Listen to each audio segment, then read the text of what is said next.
Good morning, everybody. It's 9 o'clock, so the chair is resumed. I'll just make a quick comment for those of you that haven't been and had a look at Movember. Please make the effort to go and have a look this morning.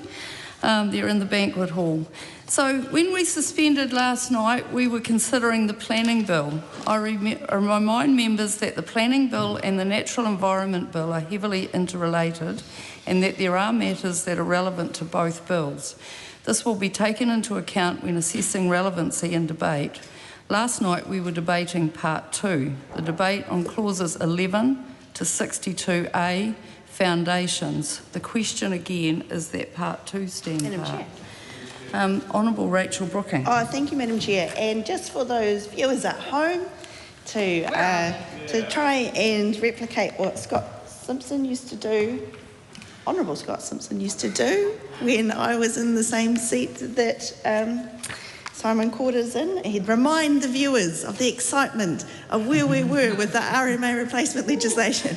So, 3 years and a bit on, here I am, reminding those viewers that we have just started part 2. I have put forward my great amendments to the goals.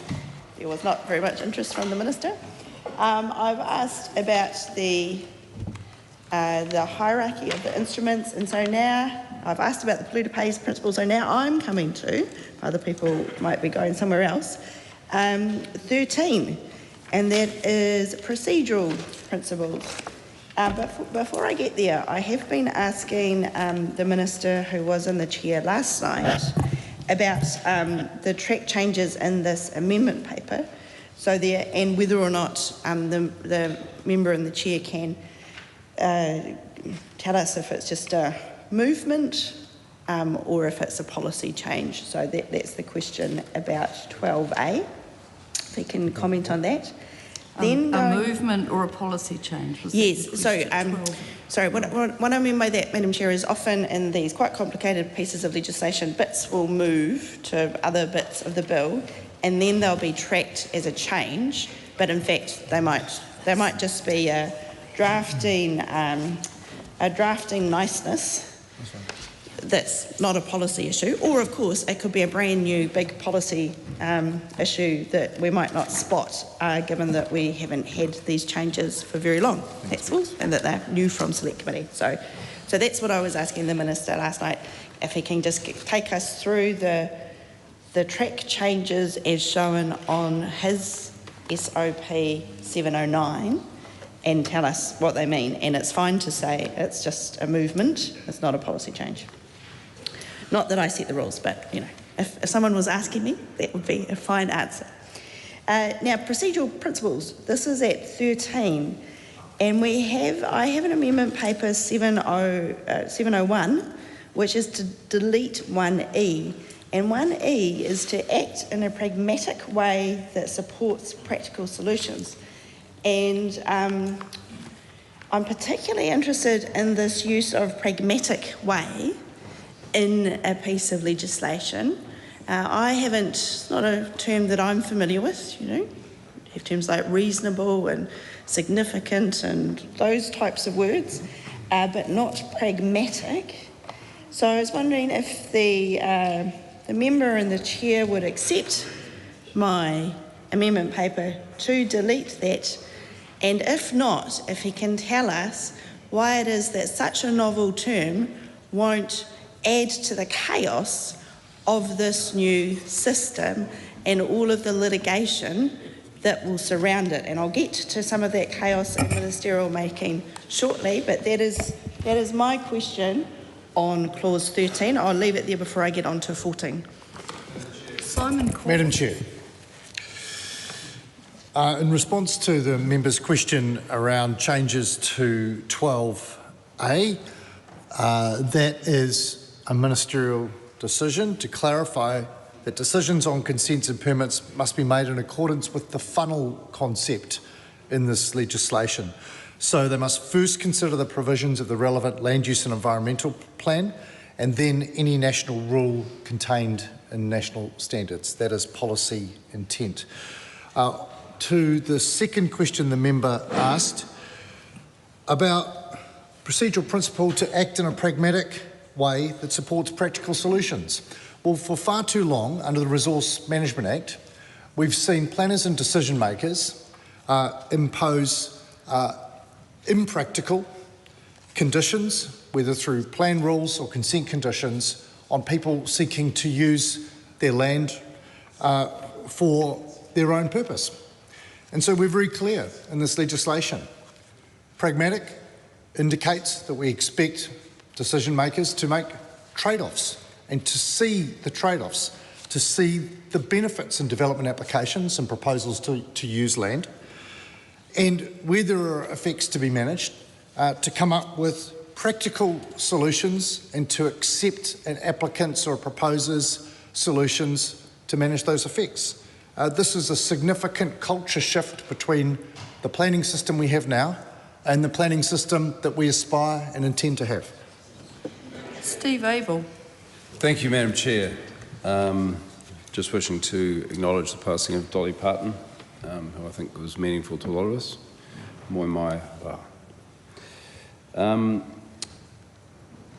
In part 2, there are reference to infrastructure and natural features as part of the goals. Last night, the Minister was quite vociferous in articulating that the definitions of what those things are is very clear from the first part. My question is, part of the essential character of urban areas is the urban ngahere, is trees, and the most valuable urban areas are known as leafy suburbs because they are generally characterised by having a large number of mature trees. My first question is, which of these definitions captures urban trees? Are urban trees infrastructure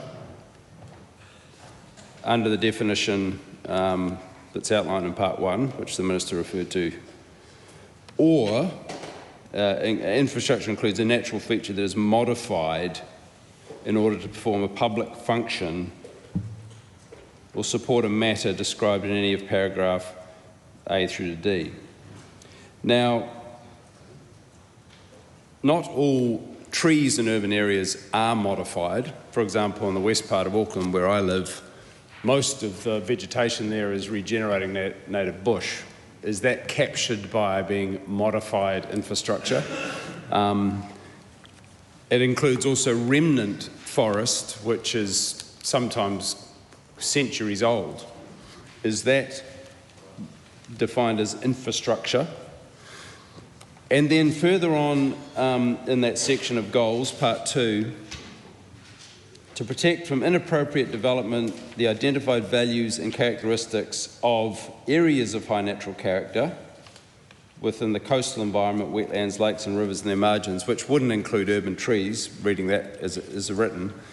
Secondly, outstanding natural features and landscapes, which I don't think is clear that that includes urban trees. So where in these goals are urban trees captured? So when instituting and implementing the law, how is a planner or a council or whomever, a developer, able to understand whether their interaction with an urban tree, where it fits in this definition? That's my first question. And I've got further on the subject once I get clarity on that from the Minister, please. Okay. Madam Chair. Simon Court. Well, I thank the member for his question. As somebody who's lived in West Auckland and Waitakare's for decades, of course, we appreciate the value of trees. In answer to his question, what are trees? Well, trees can be part of an infrastructure solution. The legislation provides for that. It's important that when we're considering developing cities or responding to intensification, providing infrastructure solutions so that we can build up and out, that trees will surely form part of an infrastructure solution.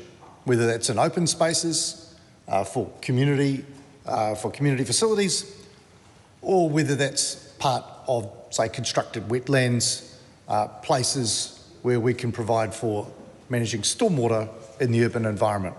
That is surely part of a well-functioning urban area. Steve Abel. Madam Chair. So to that point, the Minister, I believe was answering in terms of development of new infrastructure. I accept that point, yes, and I agree that trees are an important part of that. What I would like to clarify is, where is the existing urban ngahere? The thousands and thousands of trees that exist across the urban environment. How were they captured in this legislation or recognised as having any value? Because it's not clear to me which category they fall into. And I feel like the Minister has given clarity that there is an infrastructural component to a developmental approach that would see the planting of new trees or particularly, wetlands or water management infrastructure, which we're supportive of.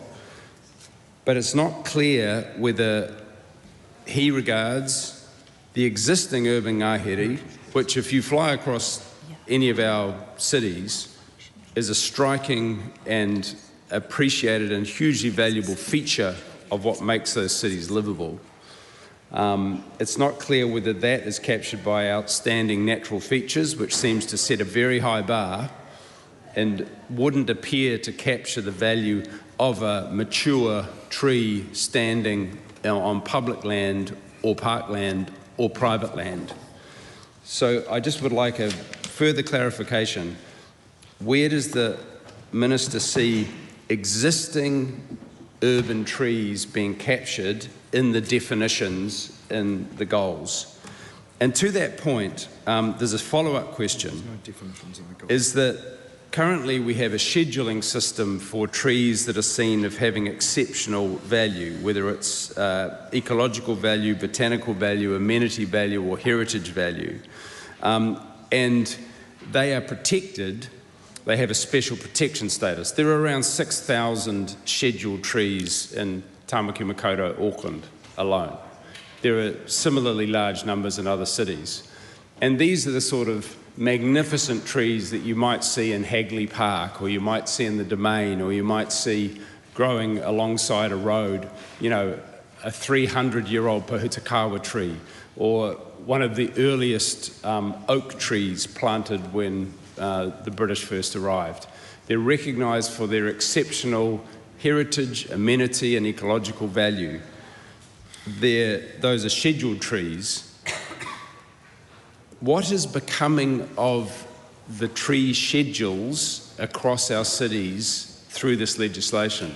Is there any maintenance of their protection, or is it a blank slate now and each of those trees needs to be individually planned for under this new regime? Madam Chair, just to refer the member to definitions, that was in the interpretation section that we had debated yesterday. It's in part 1. With respect to where are the trees in the legislation, well, trees are provided for in terms of open areas on public land and private land.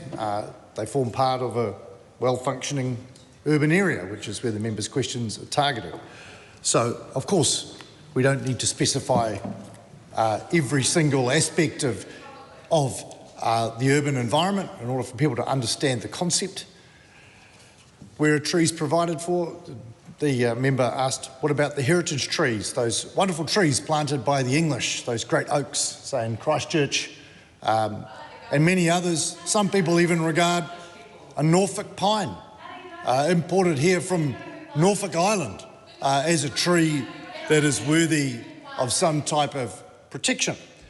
In the new system, heritage trees that have that heritage value that the member spoke of so fondly, and which I share, they will be provided for in the new system.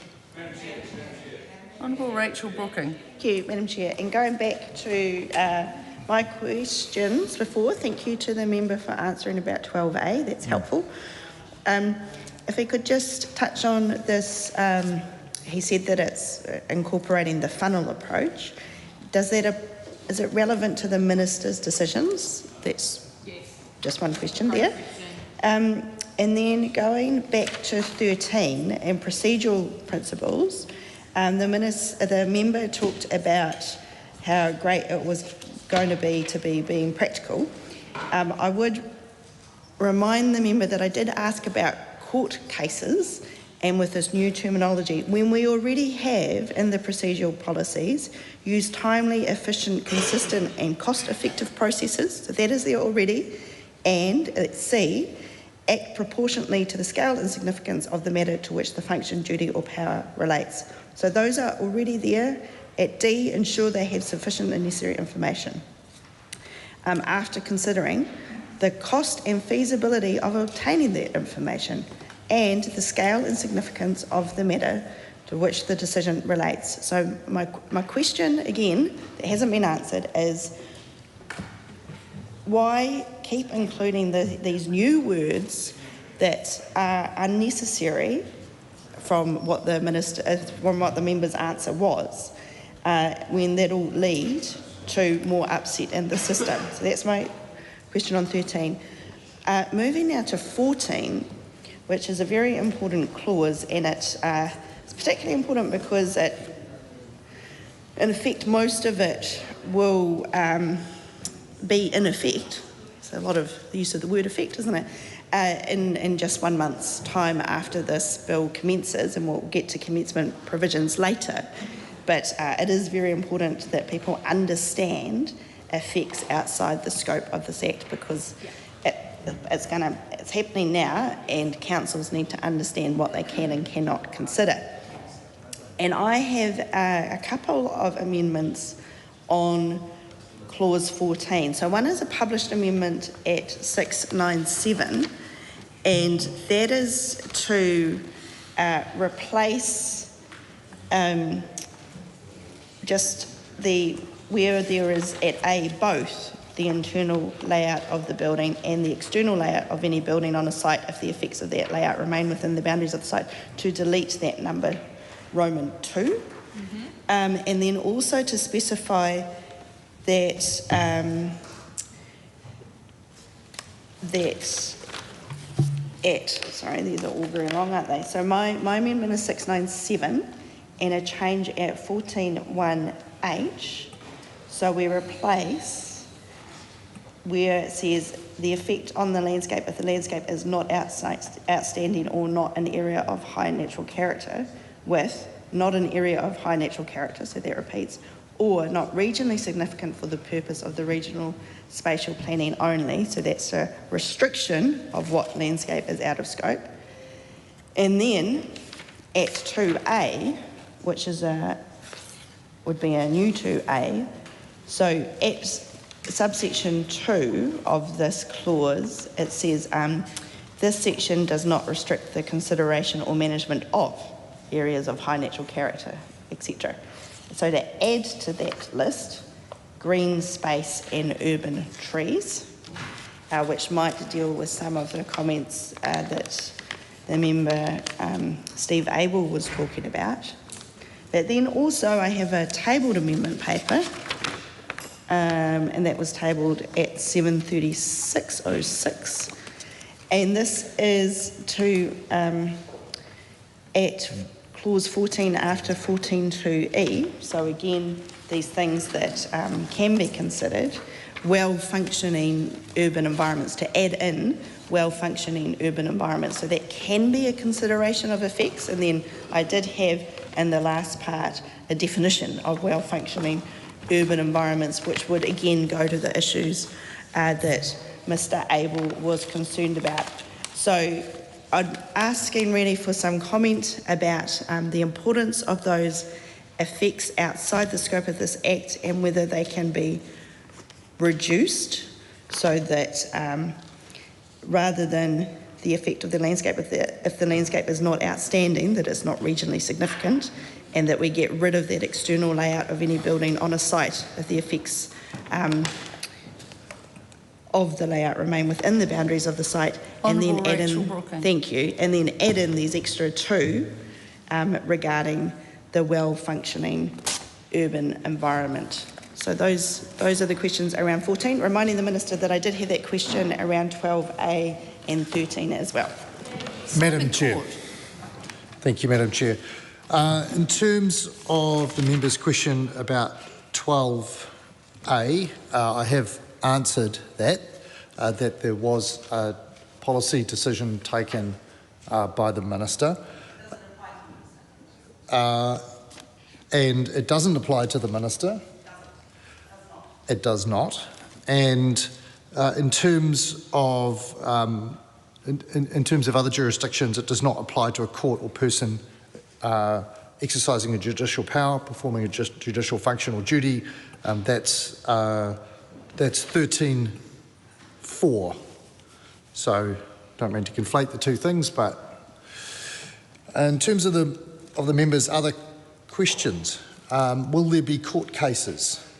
Well, the intention is that the legislation is clear, but no doubt some will seek clarity. That's not for me to predict, but no doubt. But let's be clear about what we're trying to do here with the procedural principles. We're trying to change a deeply embedded and entrenched culture of no under the resource management system to a culture of permission, and recognising that most of the solutions for managing effects are already well understood, which is why we're shifting from litigating and relitigating at every consent matters, which if we followed the right process, we would say we've done this before. Isn't there a way we can cut and paste? That's why we're shifting to specific standards to manage effects, and the procedural principles are helpful to shift from where we are now to a more standardised approach of managing effects. But let's be clear. We need to raise our expectations about the performance of the planning system and those who operate in the planning system, and that is why we've been very clear. Our expectations are that those performing a function, power or duty must take all practical steps to act in accordance with the following principles, which includes acts in a pragmatic way that supports practical solutions. Most New Zealanders sitting at home or watching in Good Morning New Zealand from the House of Parliament would understand what being pragmatic means. It means making trade-offs and what is a practical solution, something that works and doesn't cost the earth. Vanushi Walters. Thank you, Madam Chair.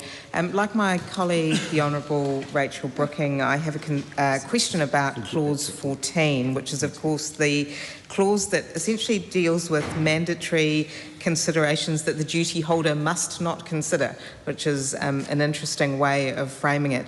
My question relates to how this clause interacts with the Bill of Rights Act, and specifically sub-clause F. So this is that the type of residence to be housed in a new development is not a consideration. So the context of the Bill of Rights Act is that we have non-discrimination provisions that are attached to the Human Rights Act, and within those provisions there is the obligation to ensure that there isn't discrimination against disabled people. Now the Minister just then referenced most people in New Zealand will expect, or 1 in 4 New Zealanders have a disability in New Zealand, and according to our international obligations we have an obligation of what's called reasonable accommodation. This has been brought into domestic law through our case law, and by signalling those lampposts in the Bill of Rights Act and the Human Rights Act. There's a case of Smith versus Air New Zealand that says the government has a duty of reasonable accommodation. So the question to the Minister is whether this bars the councils from making directions about accommodation in that sense for our disabled population, or even in a broader way in terms of social and economic need, whether it would bar a council from setting guidance around the affordability of public housing and as well as the accessibility of public housing. So we've got now this piece of legislation that, when read on its own, appears to give a clear direction. The Bill of Rights Act itself says that where possible, governments must aim to try and read in those rights in as far as is reasonably possible. So the two must engage. They have to, by virtue of the Bill of Rights Act. And so my question is whether this is intended to override that, or whether the Minister still sees that there is some room for rights consideration as is intended by Section 6, 5 and 4 of the BORA. Thank you, Madam Chair. First, responding to the member Vanushi Walters, indeed, I can confirm that this clause is intended to mean that the type of residents to be housed in new development will not be a matter that's in scope, because what we want is for our cities and the places where people live to be open and accessible to all, and for rules and decisions not to exclude or discriminate on who the type of resident is. So we've been very conscious, very purposeful and very directive in making sure that in the new system that will not be a consideration. So I hope that puts the member at ease and deals with that question. I just want to come back to questions from Rachel Brooking about 14.1 H, which was a proposal to add additional qualifiers onto effects outside of the Act, being the effects on landscape if that landscape is not outstanding or not an area of high natural character. This government is very clear that we want plans, rules, planners, decision makers, national policy direction and standards to focus on protecting what matters and protecting what is important. In this case, we want the system to focus on protecting outstanding landscapes and high natural character, and that we've been explicit that if it doesn't fit into that group, then it is in effect out of scope.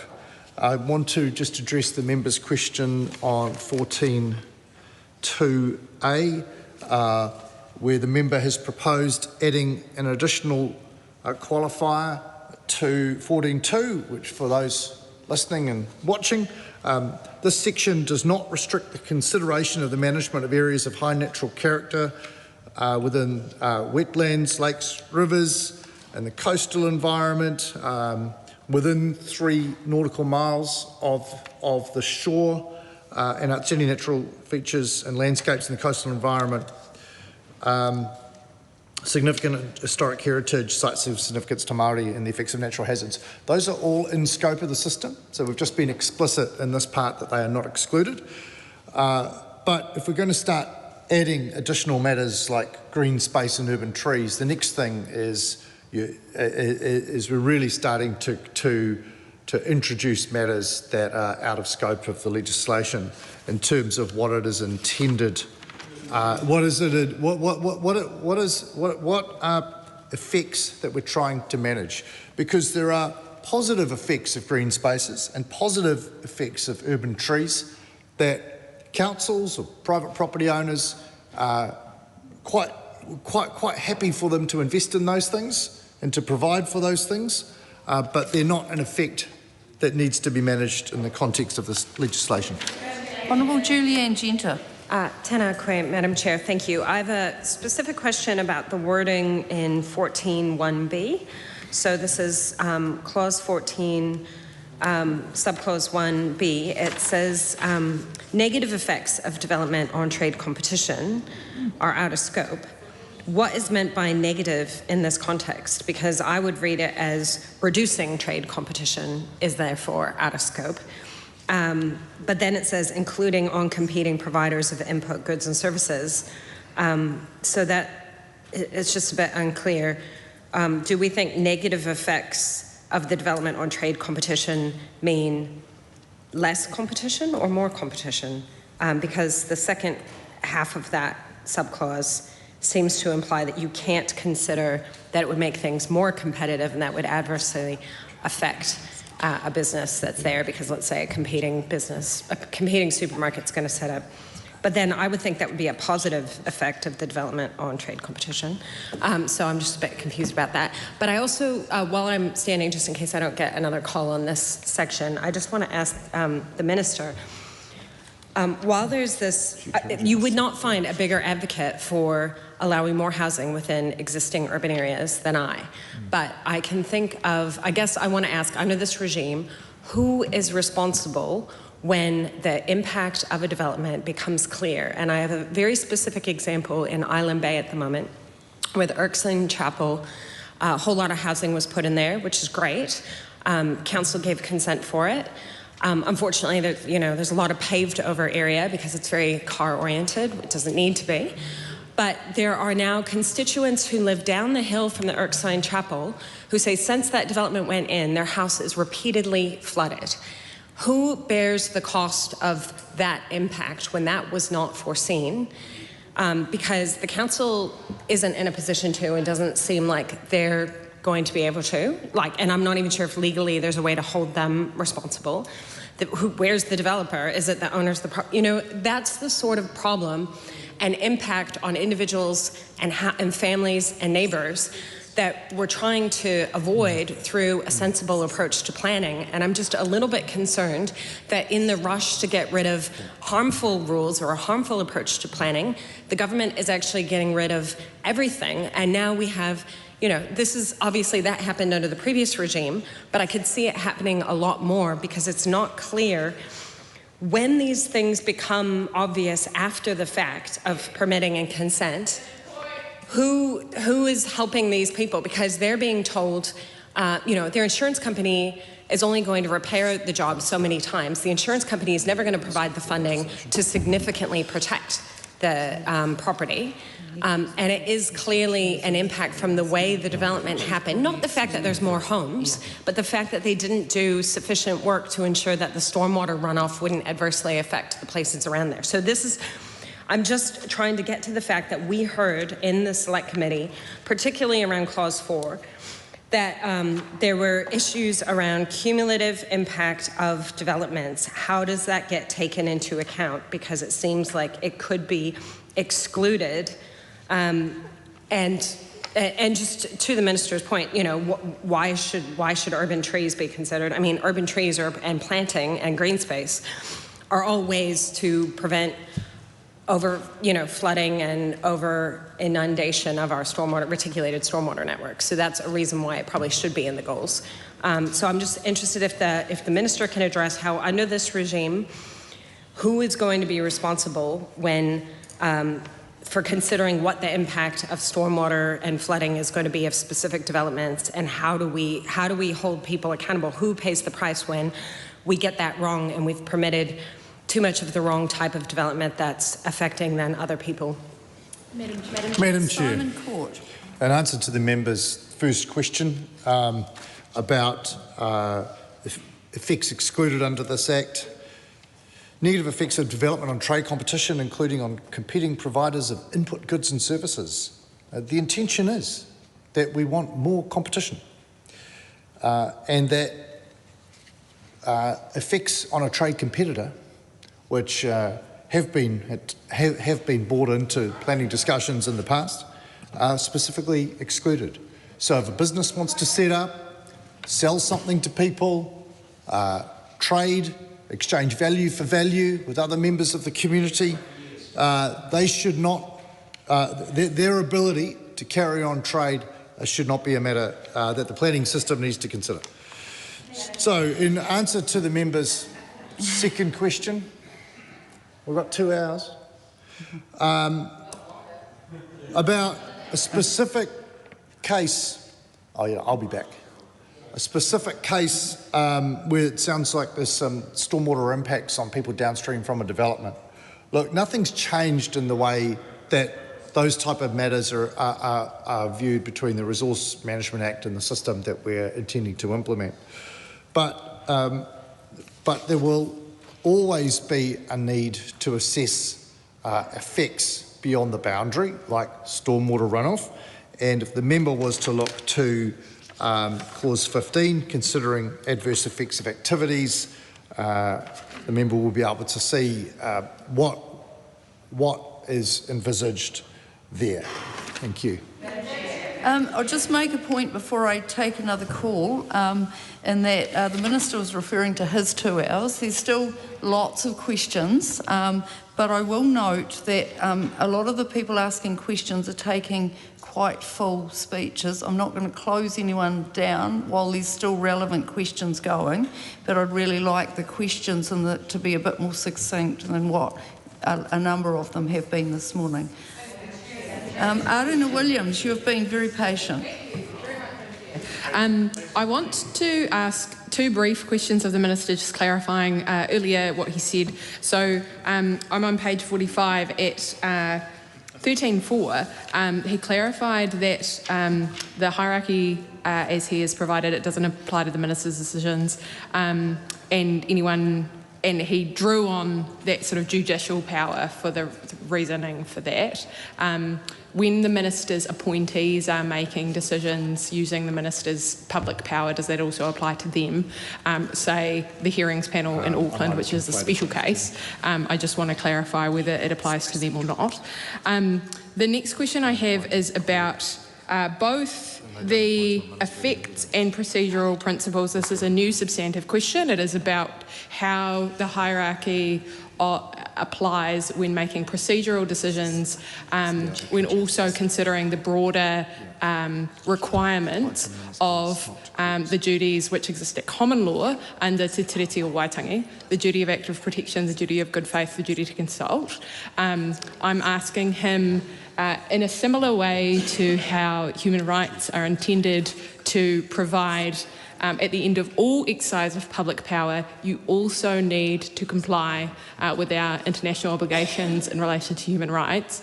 We also have constitutional arrangements in New Zealand which are meant to work in the way that once you have gone through the process of exercising power which is constituted in legislation, you also need to apply the duties that exist within our constitutional framework, which are those duties to consult and of active protection. So in relation to both the effects and the procedural principles, I understand what the member is trying to do here to limit the effects of that, but my question to him first is, if the purpose of narrowing the bill is to provide certainty around which Māori interests the planning system recognises, what happens to those legitimate Māori interests which have not been anticipated at the moment in time, or by his bill, because a normal way of interpreting, say, the RMA or other legislation would be to read them in because we have that duty of active protection within our constitutional framework that sits above the legislative framework.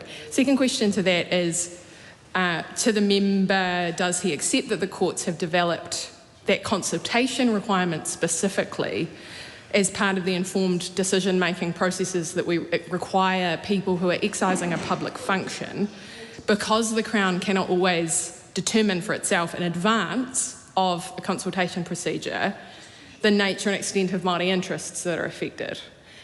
It's a special question in the RM context because those rights are protected in different ways: land use, forests, rights to taonga tuku iho, and the Minister, in designing this legislation, has given some of those special precedents in the hierarchy of decision making. But the point is that we had to go through this from the 80s to the 90s to today in the court system because governments have needed to update the way that consultation works under our constitutional arrangements. So I want to ask him how, in the procedural principles, we are meant to read his limiting scope and the broader scope which exists at the same time. Madam Chair. I'm in court. Just come back to 12A and 13.4. If I wasn't clear in a previous answer, 12A does not apply to the Minister. 13.4 does. In answer to the second question that the member asked, we've been very clear that we intend to provide for Māori interests as set out in the goals and the scope of the legislation. Through Māori participation in development of national instruments, regional spatial plans and land use plans. And the reason for that is because that is where the most strategic matters are discussed and agreed on in terms of national instruments, national policy direction, national standards, for example.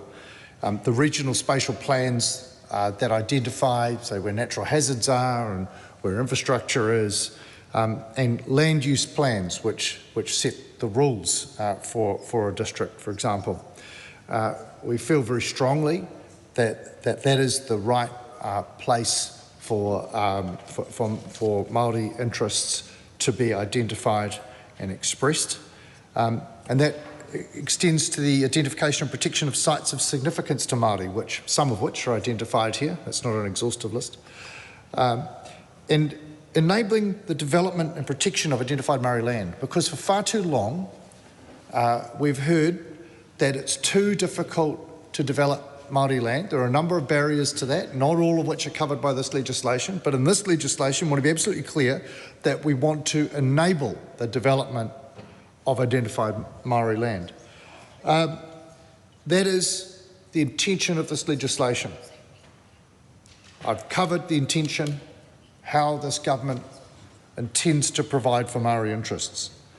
The question that the member raised around what court's job is to develop the law, court's job, and I urge the member to refer to the speech that the Attorney General, the Honourable Chris Bishop, gave to the Law Society a few weeks ago.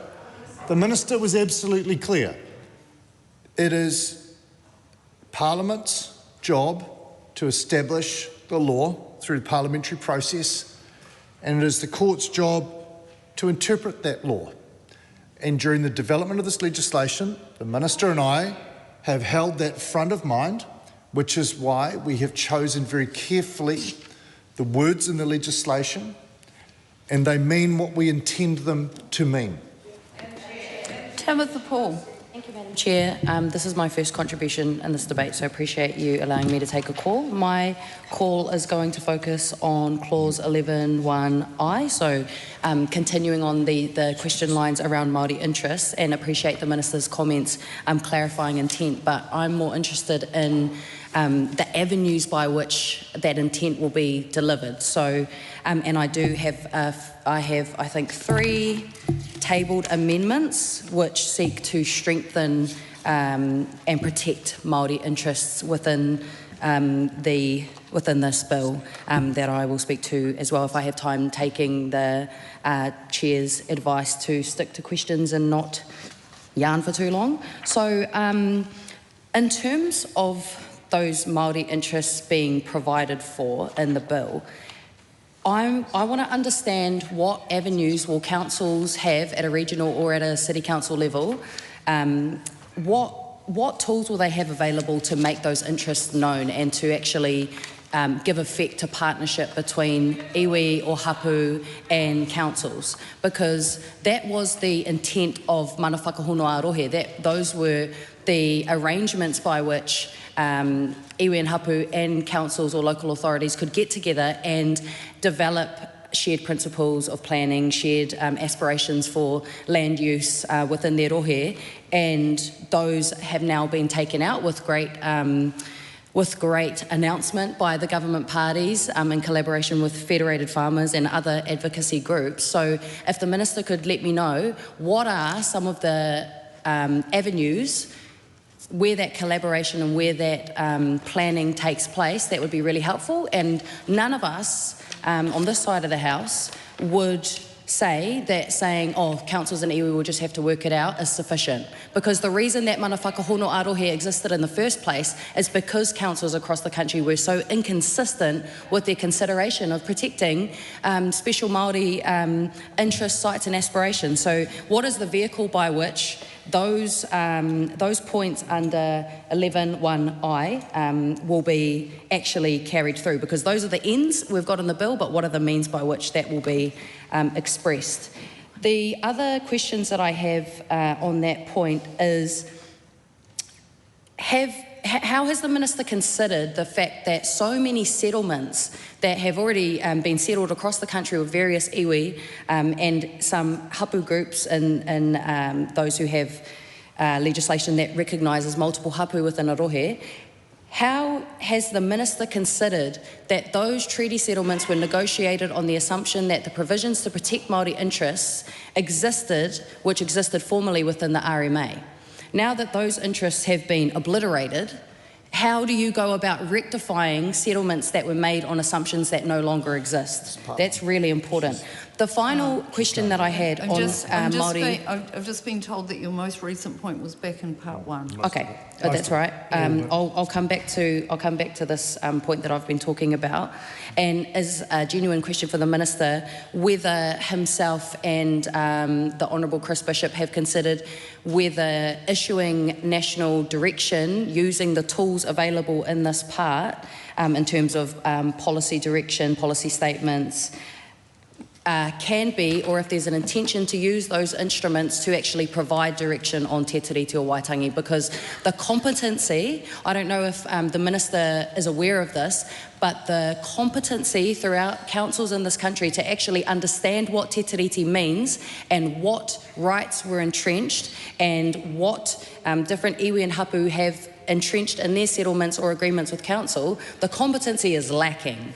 Completely lacking across the country. It's inconsistent. It depends on whether the iwi or the hapu has the resources to actually participate, because some iwi are very small. They might not even have planning experts within their PSGE or whatever entity setup that they've got. So would the Minister consider issuing some form of policy instrument mandated within this bill to actually provide some direction on how councils will deliver Te Tiriti? And I haven't even touched my amendment, so I'll hopefully take another call. Actually, I'll take another Simon call. Court.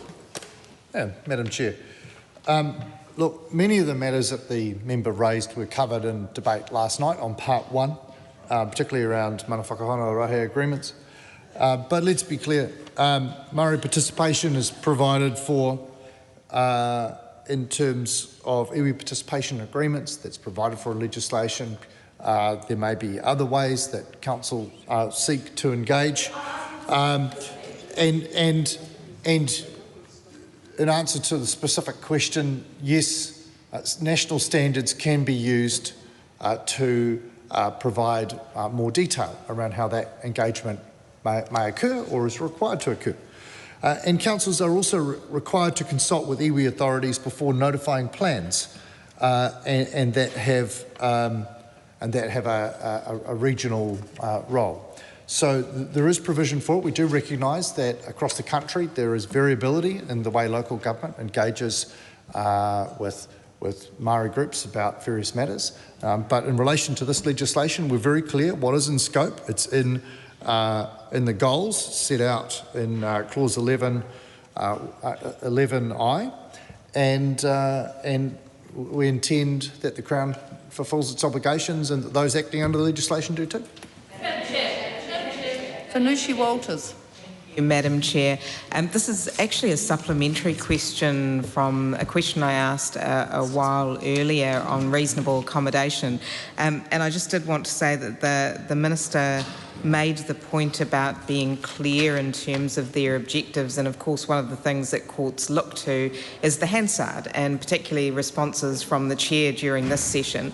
In my last question, the Minister made 2 comments which lead to 2 very different conclusions. So I just want to put those back to the Minister to be clear on which outcome he is saying that will eventuate from the bill as it's drafted now.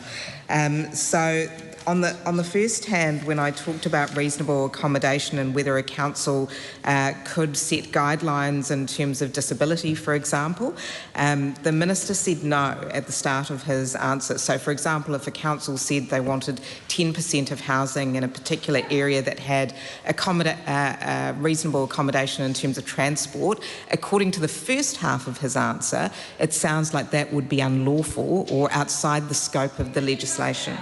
At the end of his answer, I was heartened because he then said accessibility for all. And that suggested to me that his view is the legislation essentially directs that all planners in this space must have their mind turned to accessibility at all times. Now, if that's the case, that is potentially compliant with the BORA. And the Minister's laughing, but this is important because it does determine what will be the day-to-day lived experiences of thousands and thousands of New Zealanders going forward. It could also result in litigation if the Minister isn't clear about what his intent is, what the Minister's intent is at this stage. So I'd appreciate that clarity. Thank you, Madam Chair. Let me clarify that. Clause 14 affects outside the scope of the Act the type of residence to be housed in new development. We're very clear about that language.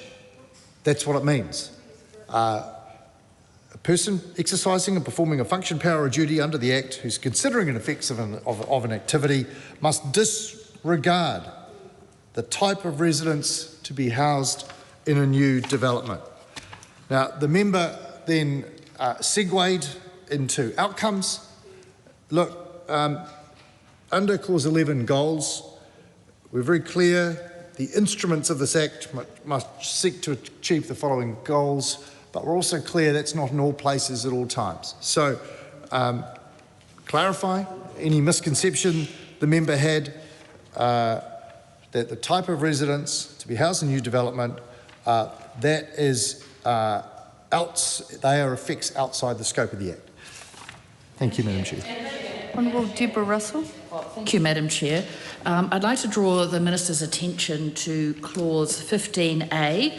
It's on page 46 of the bill, and this was put in, I think, by the Select Committee, I don't sit on that Select Committee, so I am concerned about this particular clause. So what the clause does is it says that a person, when considering performing a function under this Act, when considering the effects of activity, must not consider any adverse effect on climate change of any greenhouse gas emissions that may be increased by the activity, whether directly or indirectly, but may consider any positive effects of the activity that are associated with avoiding, reducing, removing or displacing greenhouse gas emissions. So there's an imbalance there.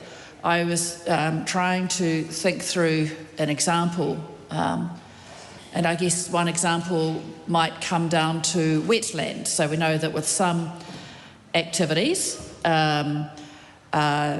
developers, whoever, take particular effort to either protect an existing wetland or to restore a wetland. And of course that has a positive impact on climate. So that would be, I guess, a tick in the developer's box. It's a good thing to do. But by the same token, if that same developer actually destroys a wetland, which has a negative effect on climate, then that would not count as a negative in assessing the activities and so on. Now, there may be better examples than that, but it's exactly, it does seem to me to be an imbalance here that if a project can consider the positive impacts on climate, why can't it also consider the negative impacts on climate? So there is, I do regard that as an imbalance. It would be good for the Minister, if the Minister could explain why that imbalance is thought to be appropriate, and if it's rectified somewhere else in the bill. Simon Court. We're very clear, and the reason that this clause has been inserted is essentially for the avoidance of doubt that we already have a cap and price on emissions through the emissions trading scheme. We already have Climate Change Response Act, which provides for policy and regulations.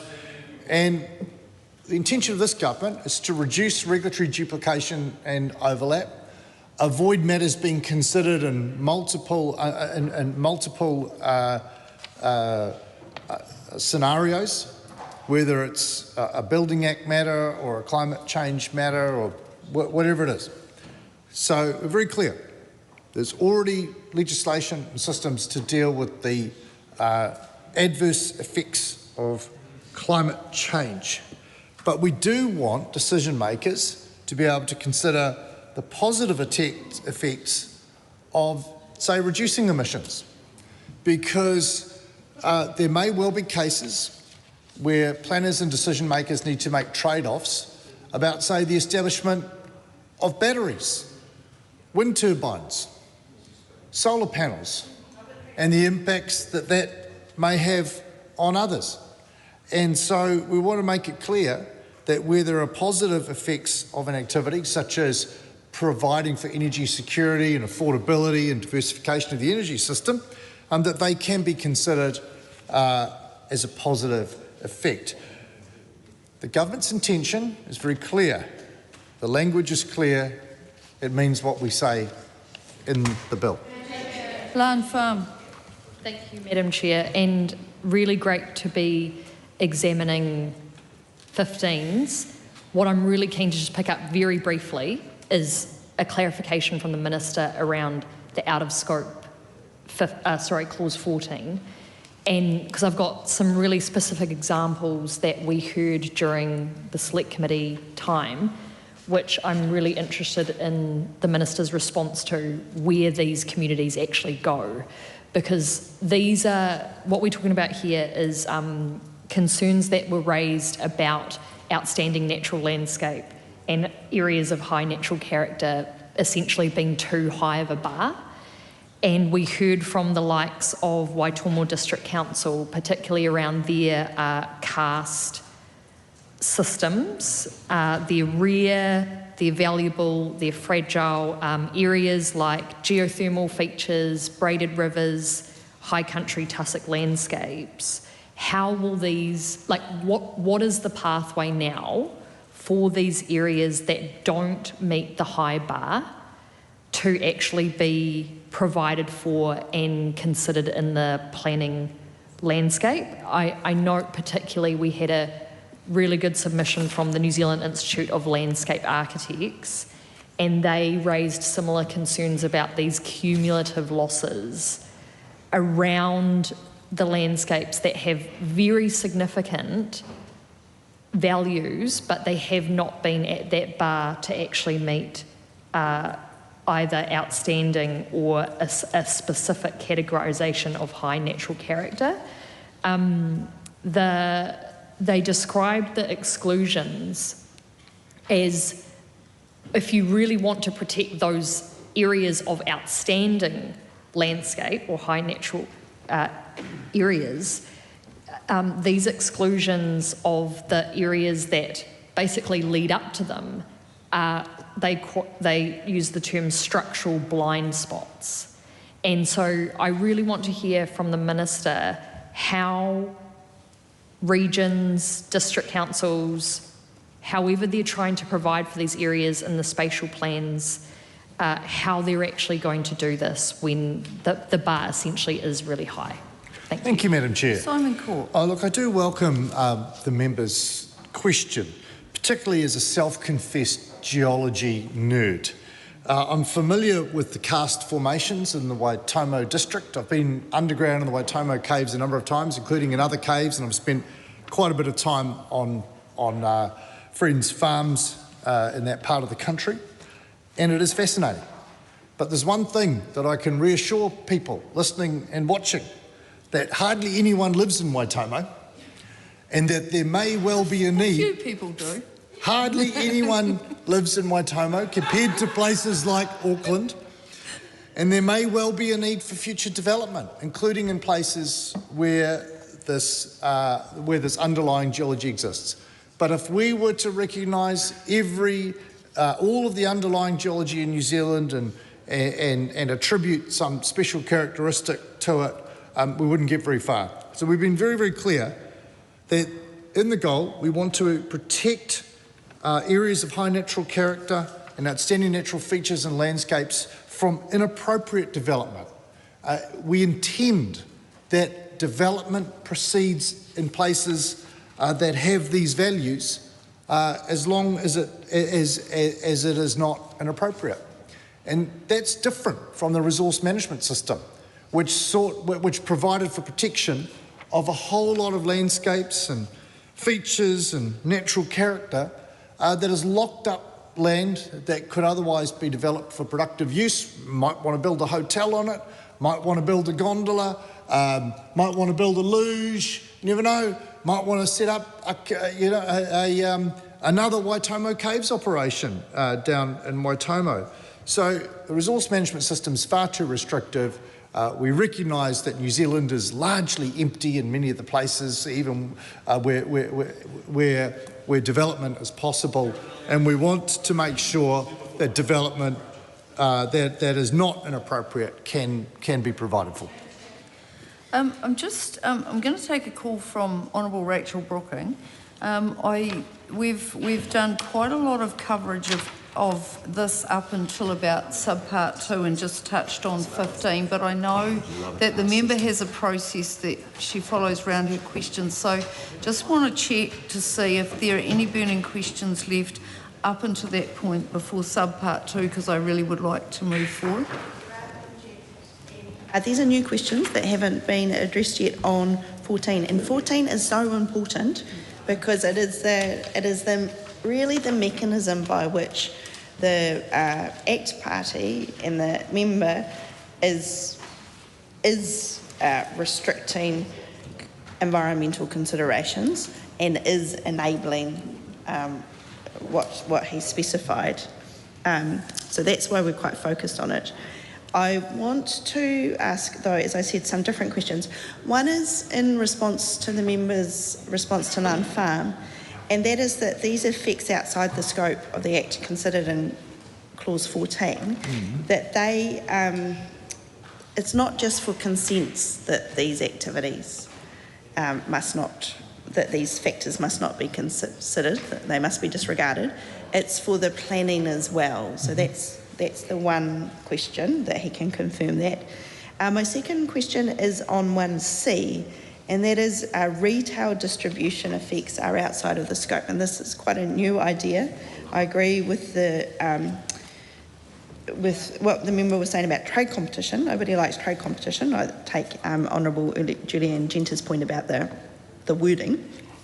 But retail distribution effects, I'm interested in the mischief that the member is trying to avoid by including retail distribution effects on that. It's like the converse of the one above. And what analysis he has and what he expects to happen without retail distribution effects being considered, and what that will do for our town centres. That's one. Other questions? That's two questions on 14.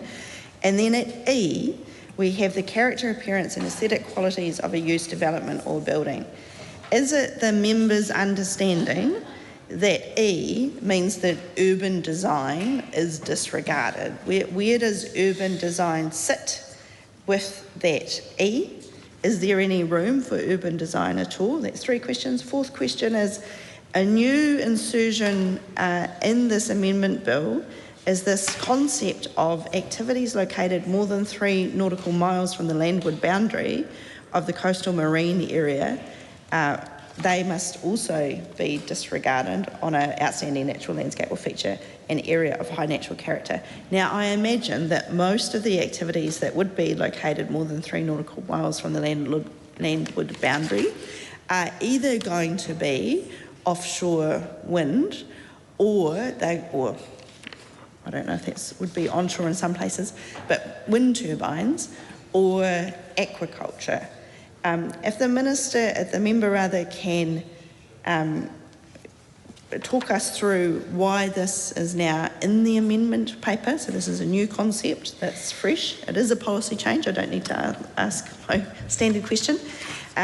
what is the mischief about the 3 nautical miles, and what is it intended to capture? And then my last question on clause 14 is, there was a discussion earlier between the member and Honourable Julian Genter about stormwater, where the member said nothing has changed and was referencing boundaries. So is it the member's understanding that that somehow the effects outside the scope of this Act, which could apply to plans, he can confirm that, is somehow restricted to boundaries, and how his understanding of boundaries come into play with this? And this is desperately important because, of course, these provisions relate to the ones that will have near immediate effect. So I can move on to 15. I've got... Perhaps we'll get Simon Court to answer your questions on 14, and then I'll give you another call for 15. You. Just a short one on Simon Court. Thank you, Madam Chair. Just come to retail distribution effects first. Effects that are now outside the scope of the Act. For far too long, those who seek to develop commercial retail premises in new communities or in new locations have faced this contention that no, development must be concentrated, say, in an existing town centre. That's what the member referred to. And as a result, there's been extensive time and cost delays to the establishment, say, of new supermarkets. There's a case in Christchurch where the council in Christchurch said you can't build a new supermarket in a new subdivision because there's already enough supermarkets. Well, this government has been very clear that we want more trade competition. We want more places that people can go because that promotes affordability and choice. And so when it comes to excluding retail distribution effects, we're very clear that planners, decision makers, plans, rules should not be able to limit where people want to set up a business because somebody in council might say, oh, there's enough supermarkets. That's not the role of government, and that's not the role of local government. And when it comes to town centres, there are many other ways that local government, in conjunction with their business associations, can get together and work out plans to revitalise their town centres. Now, if the member wishes to engage me in a flat white after this session, I'm happy to go into it in detail. But that's not what this legislation is intended to do. That is why retail distribution effects are out of scope. Now, urban design. Is urban design in scope? Urban design on private property is not in scope. That is in response to the question on 14.1e. Thank you, Madam Chair. Coming to 14.1a, look, if you're sitting on a beach, it's very, very difficult to see more than 3 miles out to sea, about 5k. So we've been quite clear that effects of an activity on any outstanding natural landscape or feature or an area of high natural character must be disregarded. We intend that development of all kinds can take place in the coastal area in order to take advantage of the economic and other opportunities that provides. And so we've been very clear that if it's further than 3 miles out to sea, that these matters are out of scope. Honourable Rachel Brooking indicated you wanted to ask some questions on 15. Thank you. And just reminding the member that I did have that question about what processes 14 applies to. So beyond consents, and if it applies to plans and the Minister's decision as well, there's that question. The 15 is considering adverse effects of activities, and at 1B there's must not consider a less than minor adverse effect, and less than minor is a term that will be familiar to practitioners. except where their cumulative effect results in a minor or more than minor adverse effect. And my question on this is, how does the member envisage the identification of cumulative effects in this system? And we know that cumulative effects have always been a problem within the resource management framework because, of course, they are difficult to manage because if you just, they are cumulative. And if whilst one application on its own might not do very much damage, if you have 10 applications, then combined they could have a very negative effect. So that is the cumulative effect. So if he can explain how that is going to be managed in clause 15, that would be very useful.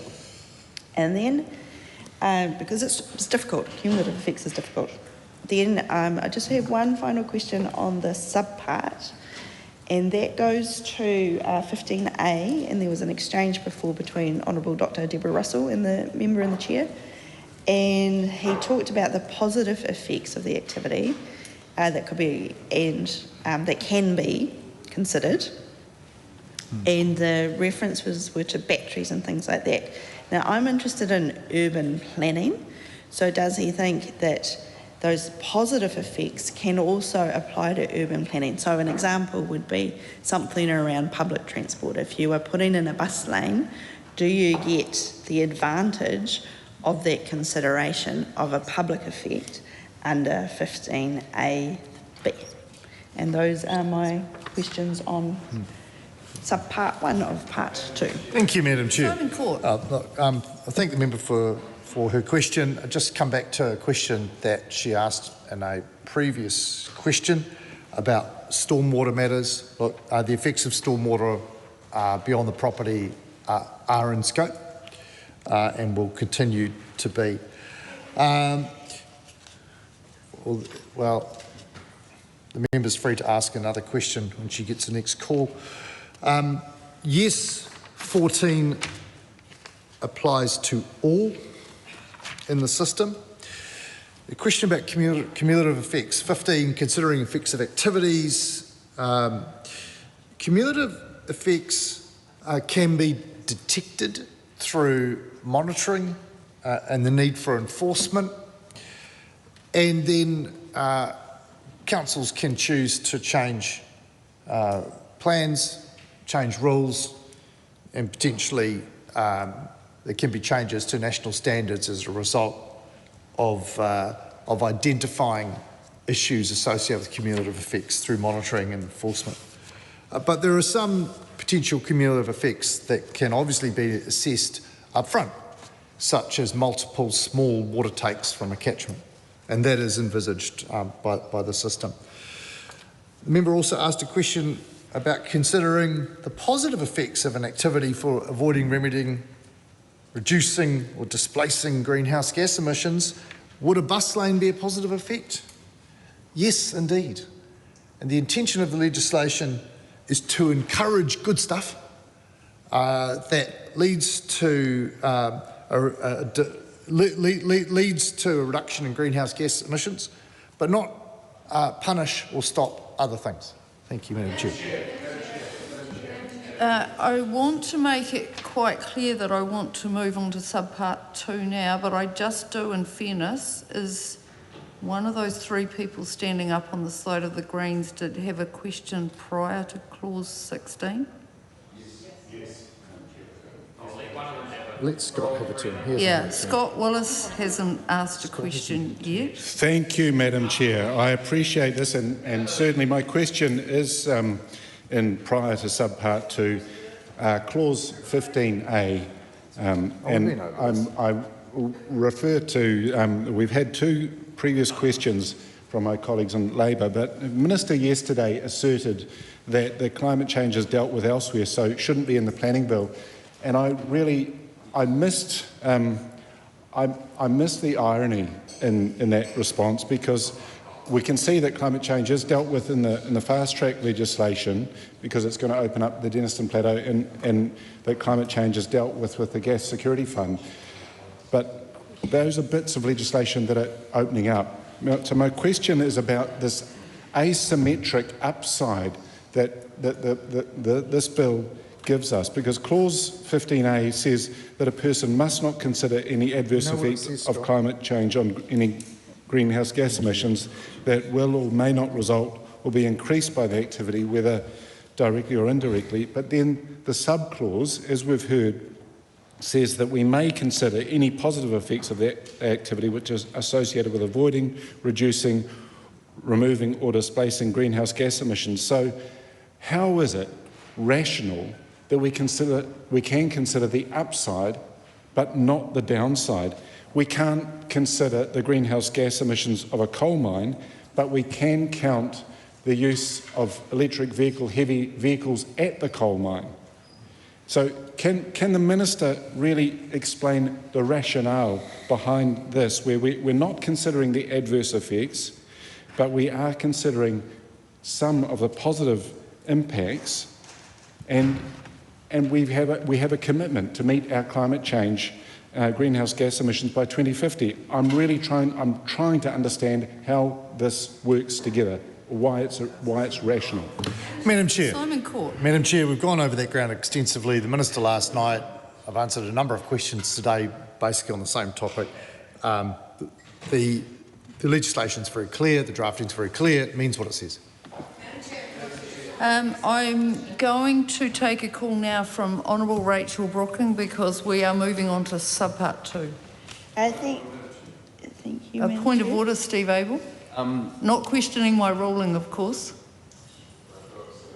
I've made it very clear that we need to keep moving. I've made notes of all of the things that have been discussed, and we are starting to go over old ground, so I want to move on. Thank you. Honourable Rachel Brooking. Thank you, Madam Chair. I do not have very many questions on subpart 2 of 2, but I do have, I do have one. I'm trying to hear Honourable Rachel Brooking, please. Thank you. I do have one amendment paper that I'll get to in a moment, but most of my questions around this subpart just relate to the changes that have been made in the amendment paper, and whether or not they are policy changes or if they are the move-arounds that we were talking about earlier. And I just reminding the Minister, he didn't answer my question about the boundaries and where is it that things are restricted to boundaries or not boundaries. So the member. So anyway, it might just be useful if the member could go through these pages from 50 to 50. 79, you say, across there? So that's 79? Oh, it's to the end of subpart 2. That would be useful to say whether or not there are policy changes. And then actually my amendment is on subpart 3, so I don't have any other specific questions on subpart 2, apart from that might come up if the Minister tells us that actually some of these amendments are policy amendments. Madam Chair. Simon Court. Madam Chair, as far as I can tell, there are no substantive policy changes in subpart 2. There are changes to better reflect policy intent and PCO drafting clarity. I'll just come back to the member's question around boundaries, what's in, what's out. If that wasn't clear, I did make it clear that stormwater effects beyond the boundary are clearly within scope. So things like overshadowing, but building layout and matters internal to the layout of the building are not in scope. Madam Chair. Honourable Damien O'Connor. Look, thank you, Madam Chair, and I apologise, I haven't been in the House all morning, and so Just for clarity, we're on subpart 2. Subpart 2, clause 14, or we've moved beyond? We've moved on. It's clause 16 and beyond. Okay. You can't go back. It's still in part No, we're 2. not going back. I can answer. Okay, Simon Court. Thank you, Madam Chair.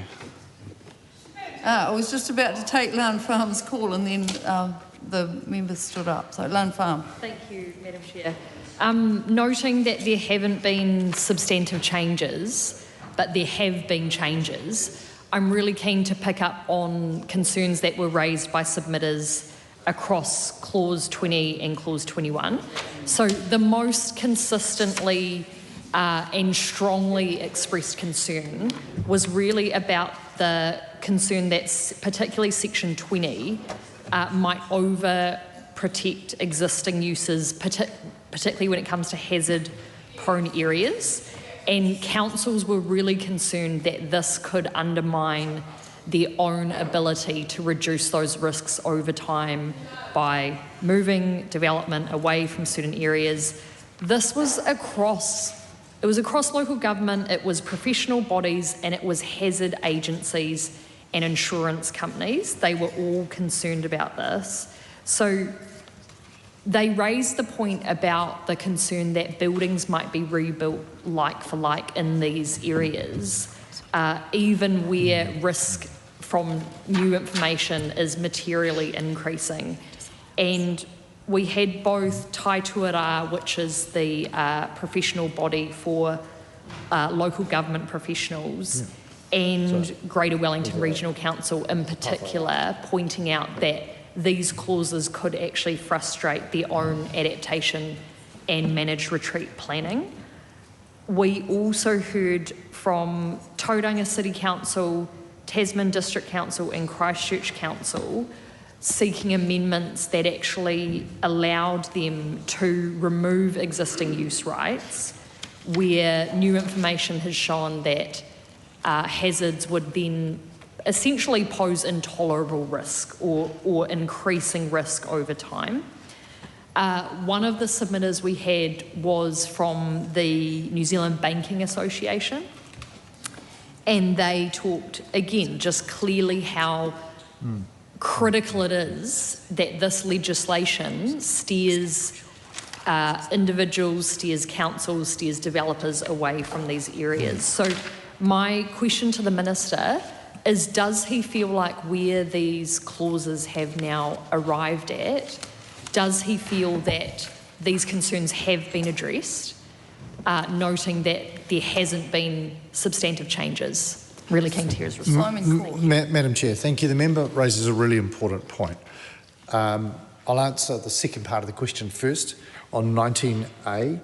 19A provides for rules that can modify or extinguish existing land use and existing building work protections. And the change that the Select Committee added to provide a mechanism for specified natural hazard rules to enable existing land uses to be modified or extinguished to manage natural hazard risk.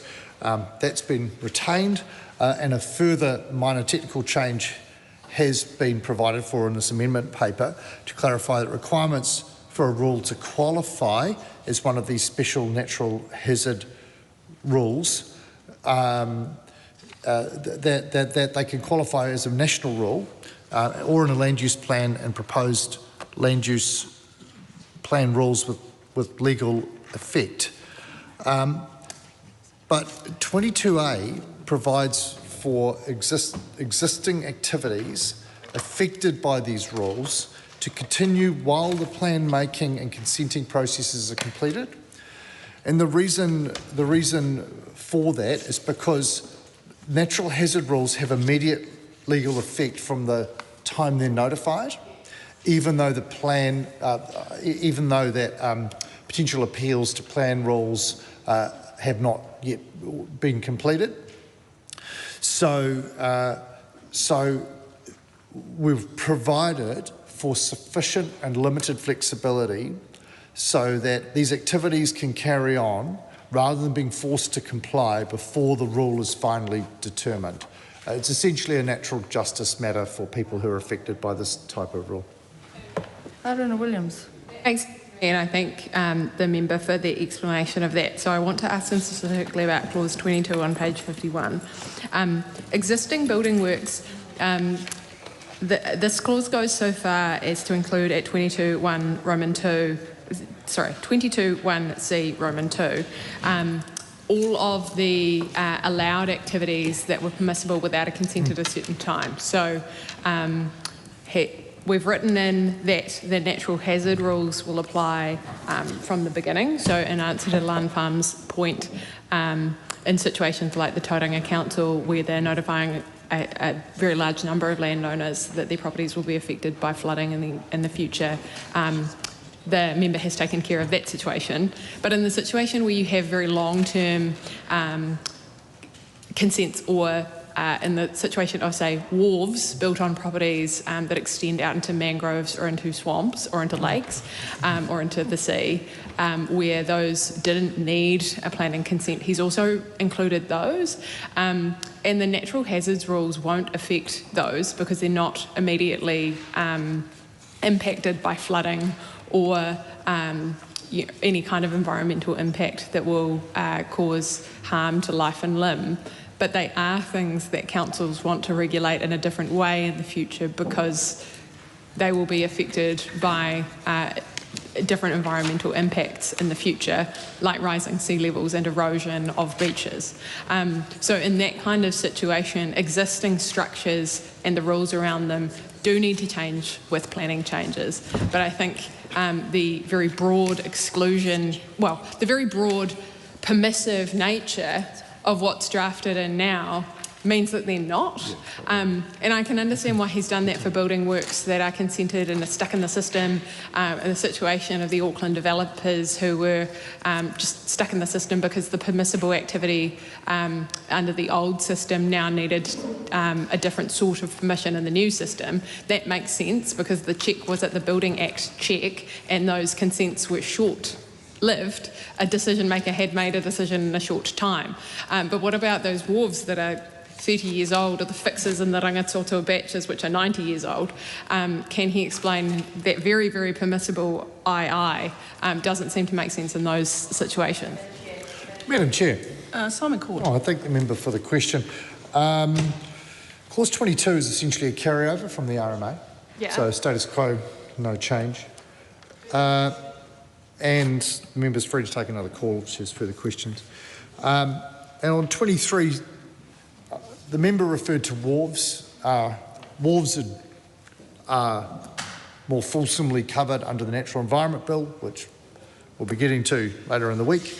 But I just want to be clear that if there is an existing use that was lawfully established, was a permitted activity, or otherwise could have been lawfully carried out without consents, that may be sustained.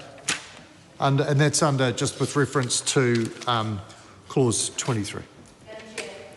Alarm farm. Oh, I'm sorry. I'm sorry. That's all right. She's a great person. So my questions, and just taking the Chair's advice around potentially moving on from subpart 2, I thought I'd better quickly ask a question about my amendment, which is tabled amendment 25th of August 51014. And it is to replace the word mitigate with minimise.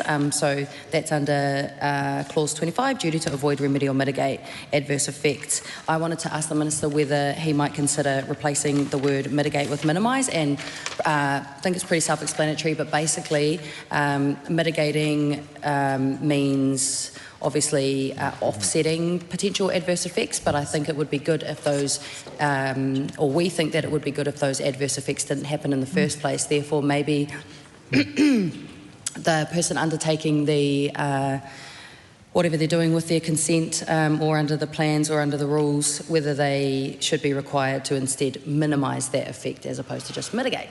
Madam Chair, we've already moved on from part 2, from part 1 to subpart 2, but I just, for the members' benefit, for the members... A point of order, Timothy Paul. It's my understanding that we're still in subpart 2. Am I correct? And you were referring to clause 25? Yeah, in subpart 2 in my amendment. Yes, yeah. So sorry, the Minister just said I was referring to subpart 1, but I was referring to subpart 2, clause 25, and my tabled amendment, which I named and numbered. Correct. Thank you for clarifying that, Timothy Paul. I thought you were harking back to clause 15. So I understand you're referring to clause 25. Thank you. I understand also that that this was extensively covered in select committee, and that submitters overwhelmingly favoured retaining the use of the term mitigate, which is a well understood legal term, whereas minimise would be a novel term. The select committee did not agree to change that, and neither does the Minister and I. Honourable Rachel Brooking. Madam Chair, I'm going to move forward to subpart 3, and this is key instruments. And very importantly, in this part, there is the classification of activities. So in the planning bill, we have gotten rid of non-compliant activities and also controlled activities in the planning bill, but they come up again in the natural environment bill. And so most of my questions, again, are just if the member can take us through the changes that have been made in the amendment paper that was lodged at the end of last week, if they are policy changes or not. And I notice, of course, that at 38 there is permitted activity rules that require registration. So I guess this is, if he can comment on how they are different from a controlled activity, and if in fact it would be simpler just to have controlled activities rather than permitted activity rules that require registration. And then my amendment paper that I have on this is at 31, clause 31 is guidance for classifying activities, and 2A relates to a permitted activity. So something can be classified as a permitted activity if the activity is acceptable, anticipated, or achieves the desired level of use, development, or protection. And this is the important part. There's an or after Roman 1, or the adverse effects of the activity are understood and can be managed. So one or the other. And my amendment paper would change that or and make it an and. So to be a permitted activity, the activity has to both be acceptable and the effects have to be understood. So I'm wondering if the member can comment on my proposed amendment there, if he can also comment on the changes that have come through in this amendment paper and if they are changes to policy or not. And the third question was on these new permitted registration clauses, which I've now lost. Where was that?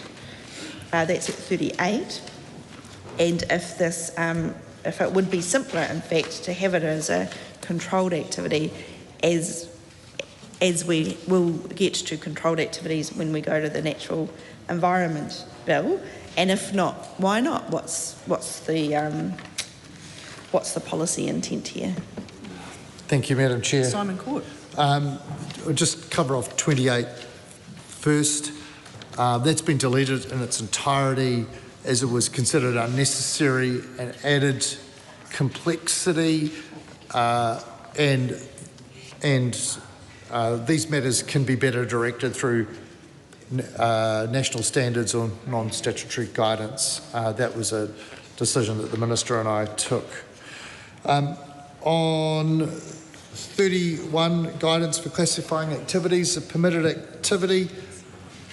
Look, the intention is that the new system is much more permissive of activities that do not have an effect that meets a threshold. And we do not want to bind up planners and decision makers and applicants, investors in having to deal with a whole lot of different constraints if we say it's permitted. So we won't be accepting the member's recommendation.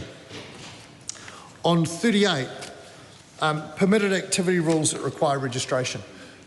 Look, there are some matters, and they can be specified in subsequent national standards, where it will be important to identify where certain permitted activities are taking place, and that may well be to identify and manage the effects, say, cumulative effects.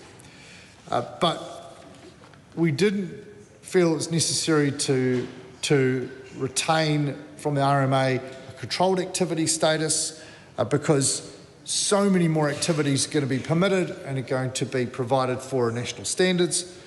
And as the member mentioned, when it comes to Natural Environment Bill, which we'll get to later in the week, there is a provision for controlled activities there. That's to provide certainty for investors that they can get a consent for a matter and that the conditions that are likely to come with that consent are likely to be well understood in advance. Under the planning bill, what we intend is that far fewer consents will be needed at all, and that's what this provides for. Madam Chair. Honourable Rachel Brooking. Isn't this registration requirement, though, effectively a need for a consent? So is the Minister saying, like his use of pragmatic, that it's really about slogans, and to say to different lobby groups, it's okay, it's permitted, but you need to do this regulation, which makes it just like a registration, which makes it just like a controlled activity? And why not step above that noise and say, well, no, there are these things that we do need to be controlling for. Yes, you can have the certainty that the member just spoke to about a controlled activity, it will be granted, but you also need to do these various different steps. So why not just call it a controlled activity? And is he in fact, is it just a political sloganeering statement to make to different lobby groups?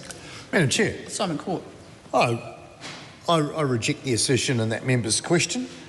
The purpose of this reform is to reduce the number of activities that need consents, and when it comes to this bill, the planning bill, we're intending, by providing for registered permitted activities in limited cases and only if allowed or required by a national standard, to reduce the number of low-risk consents that are needed. This is intentional, and it's going to have a very significant benefit. We intend that the number of consents that are required are reduced by up to 46%. Now, that's just for starters, and this is one way to do it. And for the members' benefit, for those listening and watching, registration is a checklist exercise. It does not require an assessment. It will simply provide for identifying where certain types of activities are happening, but only once national policy direction clarifies the direction, how the legislation is to be implemented, and national standards provide for that once the development of that standard has established a need for it. It's quite some way down the track. Honourable Rachel Brooking. I'll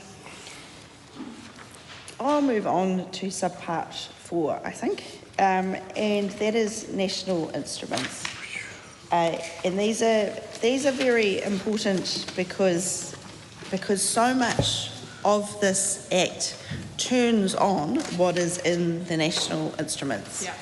And so much of the ministerial power that we've talked about in other leading up to this committee stage goes to decision making in these national instruments.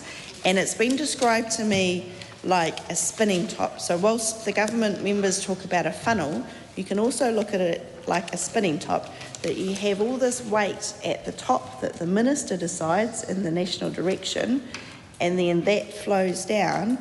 But if something goes wrong, then the spinning top will fall over.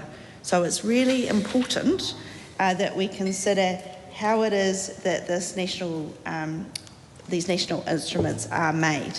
Now, at the moment, there is not very many constraints or processes required for the making of the national direction, and it does end up with the minister determining conflicts.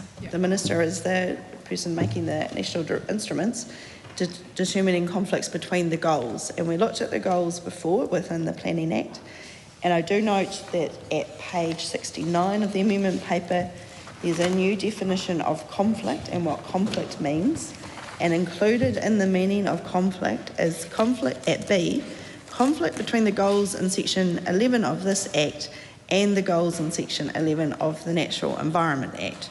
So I note that that's a new insertion, and that's certainly something that the Select Committee advised needed to happen.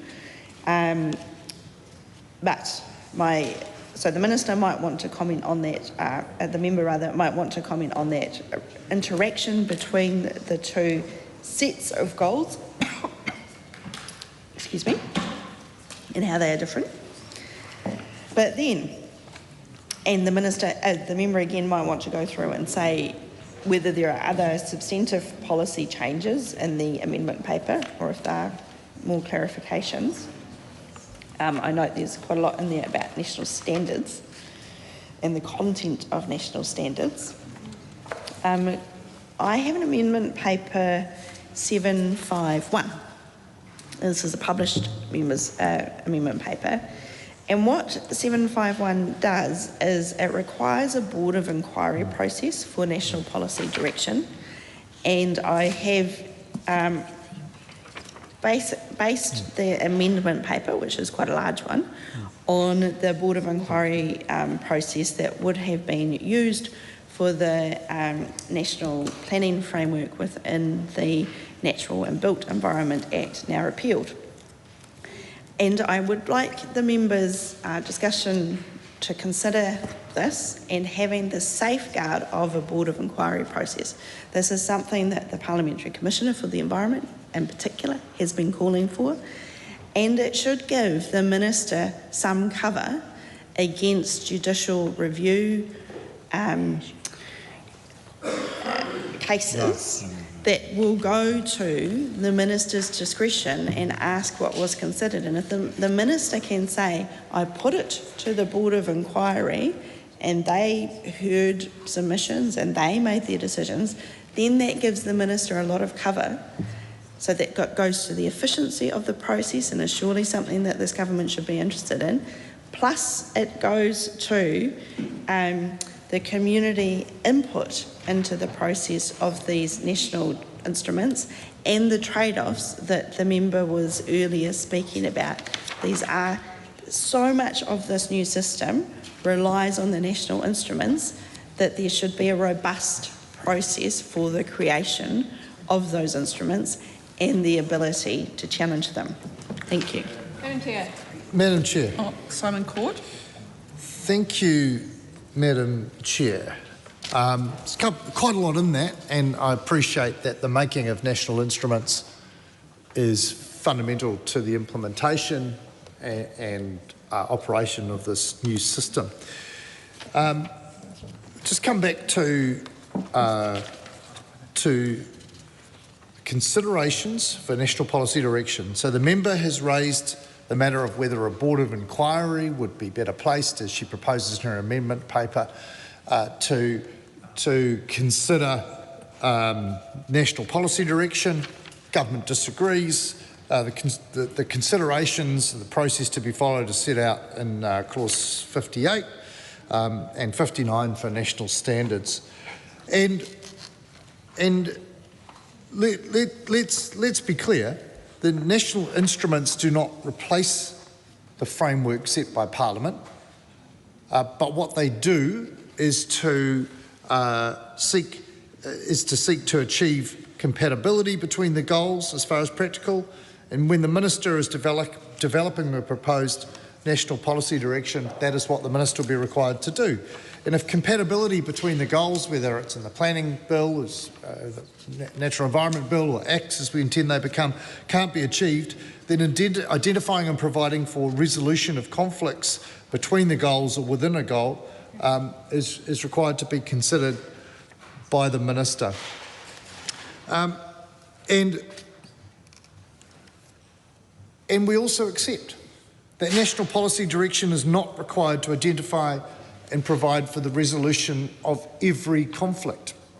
There will still be a role for standards further down the system to identify how activities are managed to an acceptable level, because we still need to carry out activities in the natural environment, for example, like installing stormwater culverts, building bridges, clearing gravel from rivers. All of these things require us to manage the conflict between human needs, the need to protect our infrastructure, to operate in the environment, and to operate around people.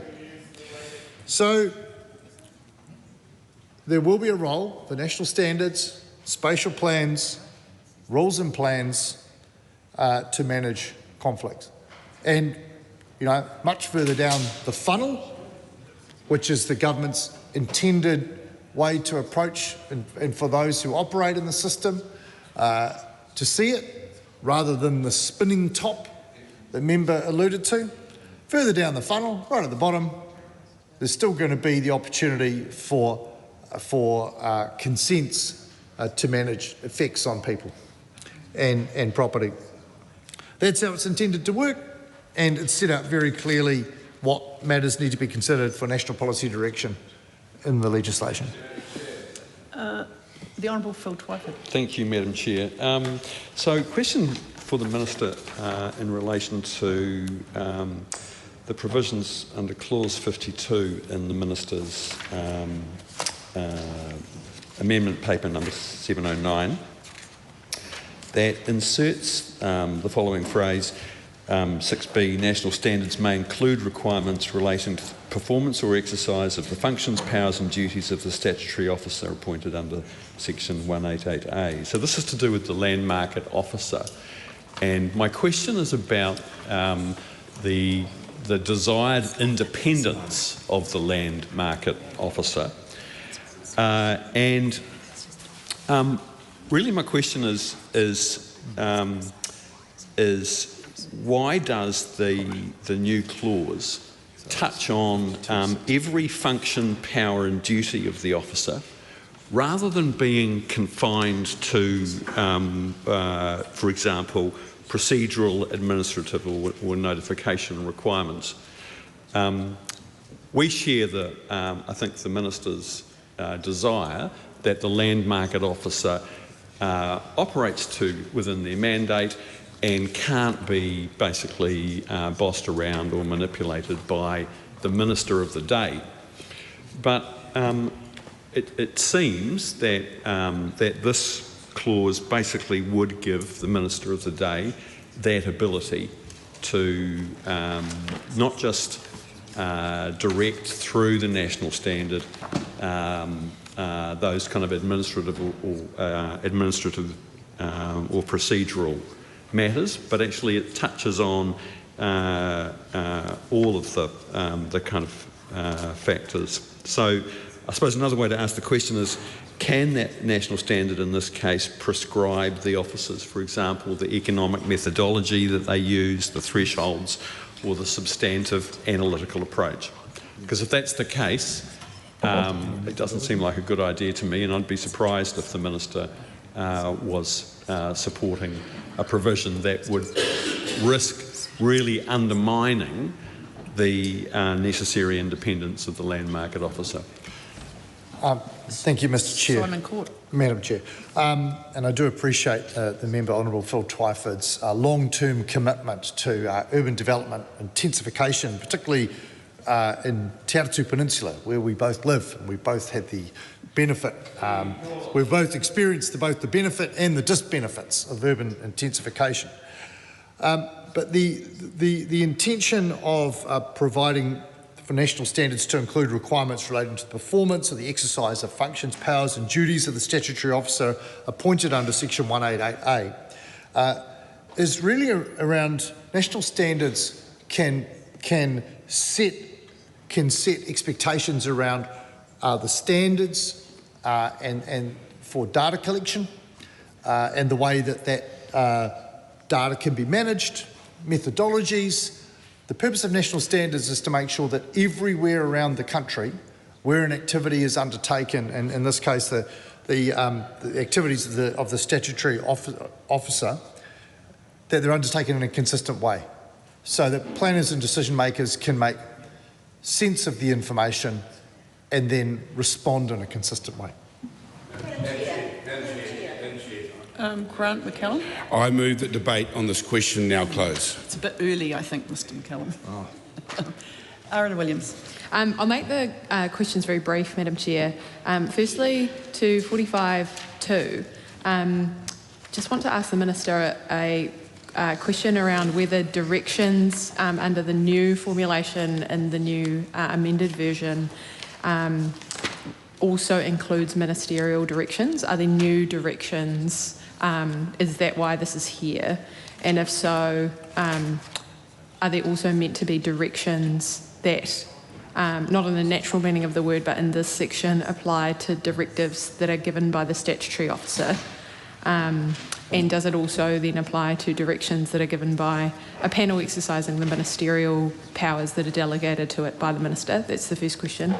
The second brief question is under 51 on page 71, the reformation of the new F.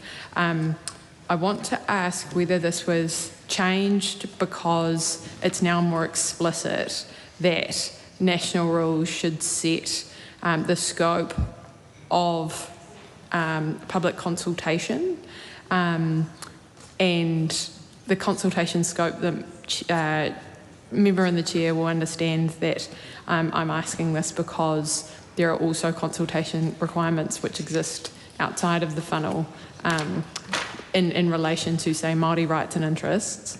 But is it intended that because the national rules are not primary legislation, they're secondary legislation, that it's not Parliament's intention to delegate a function which would seek to exclude those duties which exist both in common law and in our constitutional arrangements? Actually, I'll leave that there. Madam Chair. Williams. I also wanted to ask the Minister in relation to the new statutory officer functions and the way that that will interplay with the national standards, whether the statutory officer under 52, 3B and 3C will also be able to have an influence over the way that local authorities may be required to exclude a rule from a plan. And on the normal way that you'd read that, the statutory officer doesn't seem to have that power in their place in the order of precedence. But if the directions, if my reading of directions under 45 is right, then I think the statutory officer might have a role there. And particularly around that, restricting a local authority from including the rule in its new plan at 3B, small b, does it mean that that's only in relation to the statutory officer's functions, or does it apply more generally to that? Thank you, Madam. Simon Court. Look, thank you, Madam Chair. Look, I appreciate the members' questions. There's quite a few in that, so I'll attempt to answer them in the order that they were answered. I understand that the member had a question around 45.2, which relates to local authority and spatial plan committees must implement a national instrument. Have I got that correct? And 2 is in the section, directions include any directives or other requirements. Look, I just come back to the overriding approach we're taking, that as far as practical, in terms of the scope of this legislation and the government's policy intent, we intend to standardise the way that local authorities carry out their functions and duties and exercise their powers under this legislation. And so that may well include directions, including any directives or other requirements relating to the making of plans, for example. So that is entirely intentional. But because the legislation hasn't passed yet, we've been able to release an illustrative national policy direction, which I urge you and other members interested in this legislation to go and have a look at, which sets out the direction of travel, the themes, that will be provided for, and under each theme, the standards that we intend to be applied in each theme or activity or domain. So that is TBD, and that is what that clause provides for. In terms of the question around can the statutory officer tell councils what to do, no, they will be able to provide a determination as to whether there is any restriction on a competitive urban land market, and provide information for councils to respond to. But it's not intended the statutory officer has the same power as a minister. Another question that the member asked, and forgive me, I'm actually struggling to recall what specific clause that related to the consultation scope set out in standards. Can the member just enlighten me with what clause that was? 51 new F. 51.1 new F. 51.1 new F, require or preclude targeted or public notification of an application for a planning consent or activity. Again, the intent is that we standardise as far as practical, avoiding bespoke approaches in different parts of the country. 67 towns and cities, 14 regional councils, to provide standardised methods for matters like consultation. However, that does not preclude consultation with Māori, which I understand the question was referring to, as provided for in treaty settlements that might have specific, where there might be specific relationships with a rohi or a council, and of course in the intended iwi participation agreements. Thank you, Madam Chair. Scott Willis. Steve Abel. I'll take that one. Yeah. Thank you. Thank you, Madam Chair. No apologies. That's okay. Not as handsome as Scott Willis. I beg to differ. He is. Oh, that's very kind. That's entirely forgiven. I've got a very narrow and specific tabled amendment to clause 49 around national standards. Initially, I thought this was a somewhat inelegant way of dealing with this problem. We didn't have an opportunity earlier on in the bill because we moved on. But it's reflecting on the points that the Minister has already made about his intention, as articulated in the legislation, that the only means for trees to be protected in urban areas is through recognition of their heritage value. That means their amenity, biodiversity and other values that they offer are not recognised, only heritage value.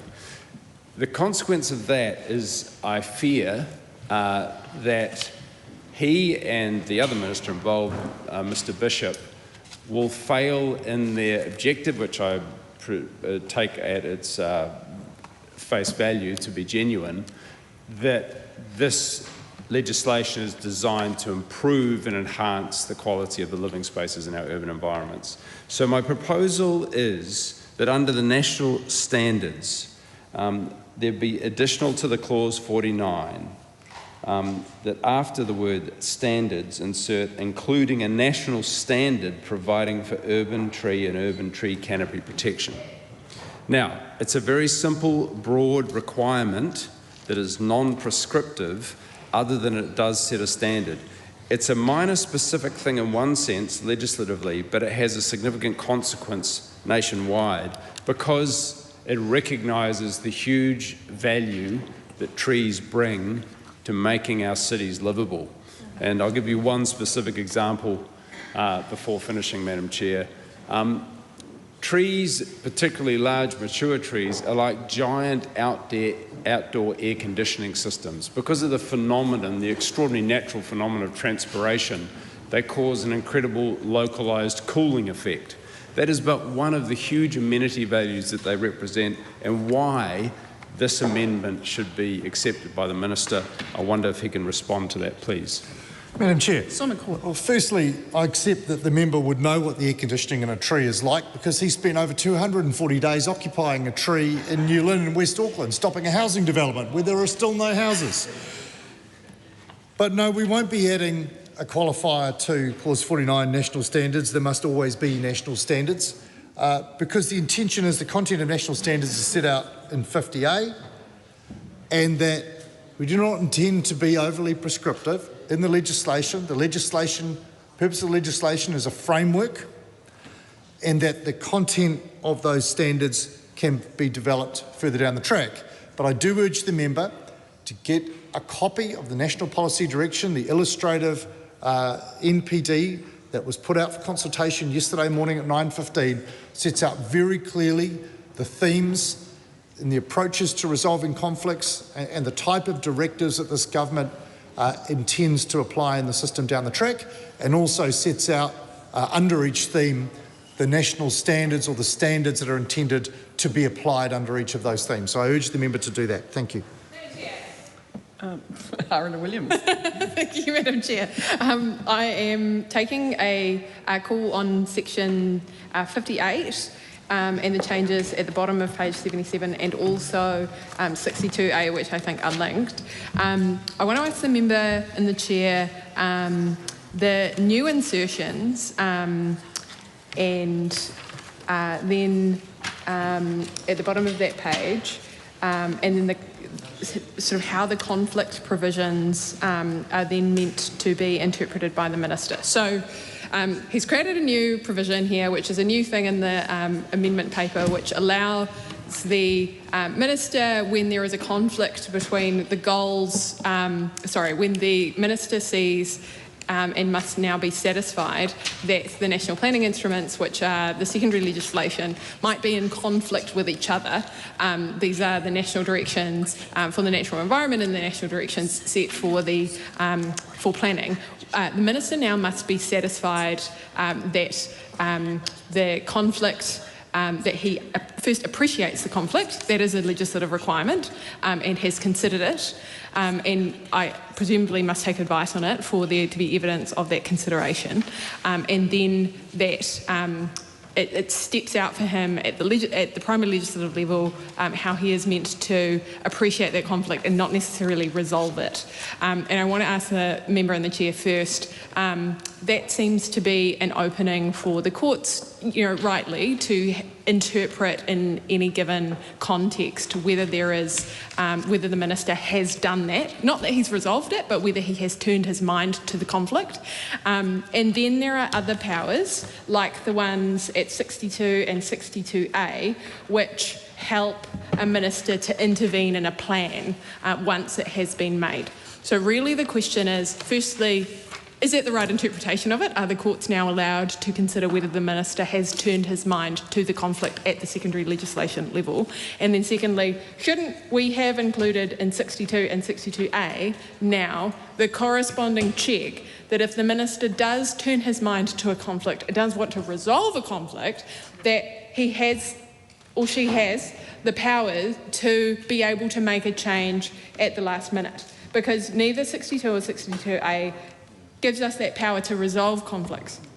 And the minister has the power to resolve issues which are minor at 62, and then the minister also has a power to make a change which is more fulsome, but only in relation to things like national standards and standards of accreditation, not something which, or international obligations, but not something which is anticipated by the other plan that's in conflict with it. Madam Chair, I thank the member for the question. Look, in terms of consideration for national policy direction, 3A, 58 3A is quite clear.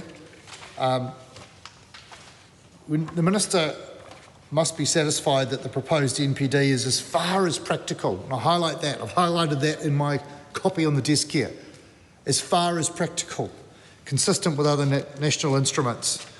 And then looking down to 3C, the minister must have regard to achieving compatibility as far as practical, and B, identifying and providing for resolution for conflict between goals if compatibility between them cannot be achieved. We are taking a pragmatic and practical approach to the way that the legislation is implemented through national policy direction and through standards, because if we try to imagine that we can make this perfect, we can anticipate every potential conflict right down to individual property owner level, we would never deliver a framework for the enjoyment of property and for all of those other goals to be achieved in the place and at the time where they need to be prioritised, either through national standards, through spatial plans, through rules and plans, and by decision makers. We're very intentional. There's another question around consideration, amendments to national policy direction without full process. In 62, it's quite clear that any amendments that a minister might need to make to national policy direction in the context of that clause is for changes that are no more than minor or in effect, or to correct errors or to make similar technical alterations throughout the document. And in 62A, amendments to national standards without full process, there are some very limited reasons provided there, which, as the member mentioned, to implement New Zealand's obligations under an international treaty, for example, to align with a New Zealand standard, or to extend the time frame for implementing any part of a national standard. So there's some very limited matters where the minister may recommend the making of an amendment to a national standard without going through the full consideration process. Madam Chair. Todd Stevenson. I move that debate on this question now close. We've still got quite a way to go, I think, or not a long way to go, but because we are nearing the end, so I am inviting further new material. Honourable Rachel Brooking. Thank you, Madam Chair. And actually, I do not have very much more on Part 2, but I have one amendment paper that I haven't spoken to during this Part 2 debate, and that was tabled on the 25th of August at 5:35:01. So unfortunately it's not a published amendment, but what it does is brings in the provisions for mana whakahono orohi from the Resource Management Act into this part of the bill, which is obviously a different policy position from the government, but I'm just wondering if the member of the chair would consider that, and also he might want to comment on what part of Part 2 it would be best in, I think. Oh, he's shaking his head.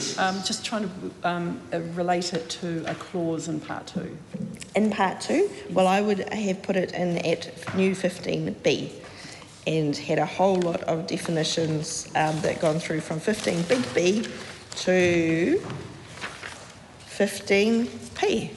Anyway, that's mana whakahono orohi have contributed to an efficient system, and I think it is abysmal that this government has gone back on the what was reported back from the Select Committee, which continued with these documents that could still work under the system, that will still continue to be in force until at least 2030. So any argument that mana whakahono orohi somehow don't fit with this new legislation doesn't make any sense. That's right. At all. So the member might want to try and explain how it can make sense and how it is not just another example of a slogan that he can use. Madam Chair. Simon Court. The Minister was very clear when he responded to questions last night in Part 1 why mana whakahono orohi arrangements are no longer appropriate in the context of this legislation. We're providing for iwi participation agreements which can be made in context of the scope of the new legislation. Mana whakahono orohi come from the RMA. They will end when this legislation passes through all stages and achieves royal assent. Aruna Williams. Thank you, Madam Chair. Just following on from that question, I'm at section 59.3. It's a new insertion that is the converse power, but for the secondary legislation of section 10.2. But it applies differently here because the national standards are secondary legislation, so we've got decision makers here who are not the minister, and this is about giving effect to treaty settlements that have been arranged with the Crown and that Parliament intended with its full chest to give effect to. So how can that be right, what he has just answered in relation to my colleague, the Honourable Rachel Brooking's question, when now he's included a provision which does recognise that those arrangements were made under the Resource Management Act, and has deliberately created, this clause which is meant to give equivalency, and yet still argue that those agreements, the mana whakahono-arohe agreements, don't have a place in this regime, when that is sort of having it both ways clause here, because we do have actually those settlements that are made with iwi are meant to be given effect, even at the secondary legislation level, even at the national plan level, as if they were still being implemented under the Resource Management Act. Madam Chair. Simon Court. The Minister covered this extensively in his responses to questions around Section 10 last night, but I'll reiterate that the Government is committed to upholding treaty settlements, and where those settlements have provisions in them which relate to the Resource Management Act, to the greatest extent possible under this Act, give an effect that is the same as or equivalent to the effect that the relevant redress arrangement had under the RMA. Couldn't be more clear in Clause 10, couldn't be more clear here. That's the intention of this Government, and we hope that Parliament agrees with us. Tamitha Paul. This is a call in response to that answer.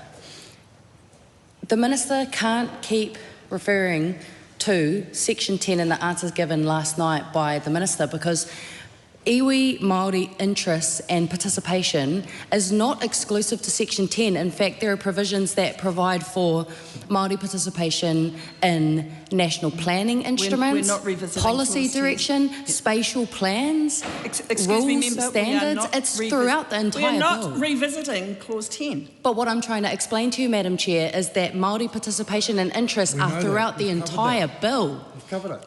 Even in this part that we're in right now. In the standards, no, I will argue this point because Māori interests are provided for in various parts, including this bill. So we have a right to say if the mechanism by which that is executed under the RMA was mana whakahono-arohe, and then the Minister is telling us that it is iwi participation agreements, we have a right to try and to distinguish and ascertain what that looks like, because we can't just take it as the councils will engage with iwi, because what does that mean? The reasons that mana whakahono-arohe and other participation tools and arrangements have been enshrined in legislation is because councils have not done that historically. They have made decisions on behalf of Māori land and land that Māori have rights and interests in, and have not been consistent. So I'm asking the Chair and the Minister consider that these interests go right throughout the bill, and we can't just, every time there's a question about Māori interests, say that was answered last night, because it's pertinent throughout the bill on every single instrument that is in this bill. Madam Chair. Simon Court. The benefit of the member, the legislation provides for, and we're talking about clause 58.3. If the member wishes to ask another question, that's fine, but I'm going to respond to the question that the member asked. This clause provides for, to the greatest extent possible, to give effect to the same as or equivalent to. But let's be clear. Mana whakahono-arohe arrangements do not meet the scope of this new legislation, and the Government has said that there will be provision for iwi participation through an iwi participation agreement. That's clear. We're not relitigating the policy. The member may wish to point this out during the course of debate on the legislation over the next few days. That's fine. You can continue to point it out, and the Minister will continue to point out we've made provision for it. So at a certain point, maybe that will sink in, and the member will understand that we've made provision for it. Well, there was no question. Sorry, the debate doesn't happen across the House. I'm going to take one more call. Honourable Julianne Genter. Thank you, Madam Chair. I actually just wanted to clarify, because there is some reference to Schedule 3 in Part 2. I have some amendment papers to Schedule 3, but Schedule 3 is also referenced in Part 3. When is the appropriate time to speak to amendment papers in Schedule 3? Are we doing that now or in the next part of the debate? It is the next part. The next part. Thank you. Yep. Grant McCallum. I move that debate on this question now The close. question is that debate on this question now close. All those in favour, please say aye. Aye. To the contrary, no. No. The noes have it. Party vote, please, Madam Clerk. New Zealand National. 48 votes in favour. New Zealand Labour. 34 votes opposed. Green Party of Aotearoa, New Zealand. 15 votes opposed. Act New Zealand. 11 votes in favour. New Zealand First. 8 votes in favour. Te Pāti Māori. E whanga pōti whakahe. Might take a few minutes. Taku Te Whereas. 1 vote opposed. Maria Mino Kapakingi. 1 vote opposed. If I get Penny to come and take the chair, then I can just take a quick break.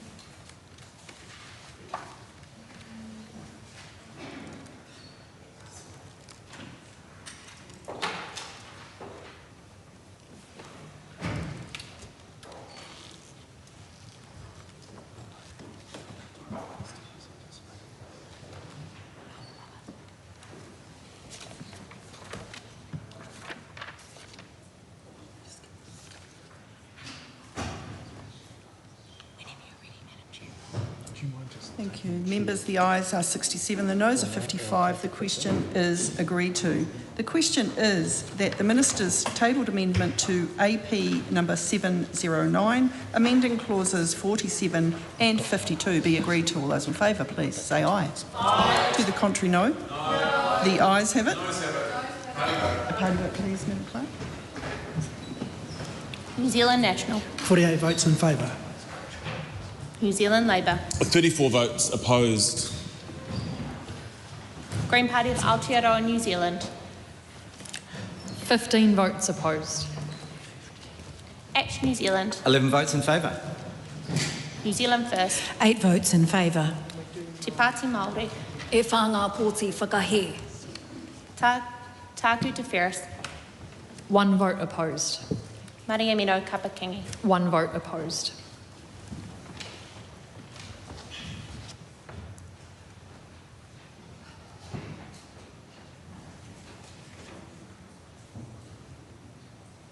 Members, the ayes are 67, the noes are 55. The question is agreed to. The question is that Honourable Julianne Genter's tabled amendment to AP number 709, amending clause 11 brackets 1 brackets A, be agreed to. All those in favour, please say aye. Aye. To the contrary, no. No. All noes have it. Party vote, please, Madam Clerk.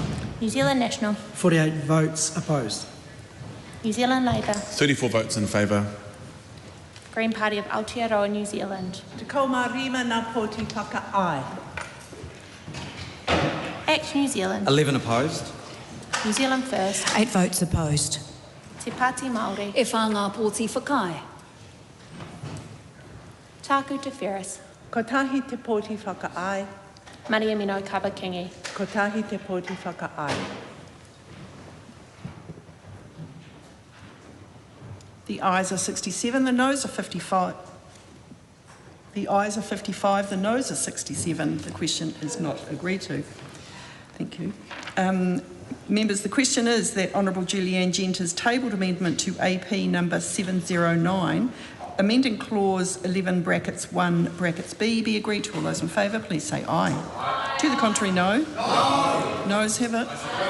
Party vote, please, Madam Clerk. New Zealand National. 48 votes opposed.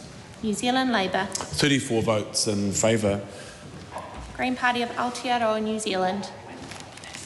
Te kaumārima nā pōti whaka-ai. Act New Zealand. 11 opposed. New Zealand First. 8 votes opposed. Te Pāti Māori. E whanga pōti whakai. Taku Te Whereas. Ko tahi te pōti whaka-ai. Maria Mino Kapakingi. Ko tahi te pōti whaka-ai. The ayes are 55, the noes are 67. The question is not agreed to. The question is that Honourable Julianne Genter's tabled amendment to AP 709, amending clause 11 brackets 1 brackets C, be agreed to. All those in favour, please say aye. Aye. To the contrary, no? No. Noes have it. Party vote, please, Madam Clerk. New Zealand National. 48 votes opposed. New Zealand Labour. 34 votes in favour. Green Party of Aotearoa, New Zealand. Te ko mā rima ngā pōti whakaai. Act New Zealand. 11 opposed. New Zealand First. 8 votes opposed. Te Pāti Māori. E whā ngā pōti whakai. Tāku Te Whereas. Ko tahi te pōti whakaai. Maria Mino Kapakingi. Ko tahi te pōti whakaai.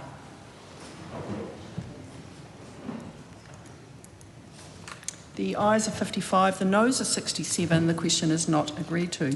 The question is that Honourable Julianne Genter's tabled amendment to AP number 709, amending clause 11 brackets 1 brackets D, be agreed to. All those in favour, please say aye. Aye. To the contrary, no. No. Noes have it. Party vote, please, Madam Clerk. New Zealand National. 48 votes opposed. New Zealand Labour. 34 votes in favour. Green Party of Aotearoa, New Zealand. Te ko mā rima ngā pōti whakaai. Act New Zealand. 11 opposed. New Zealand First. 8 opposed. Te Pāti Māori. E whā ngā pōti whakai. Tāku Te Whereas. Ko tahi te pōti e whakaai ana. Maria Mino Kapakingi. Ko tahi te pōti e whakaai ana.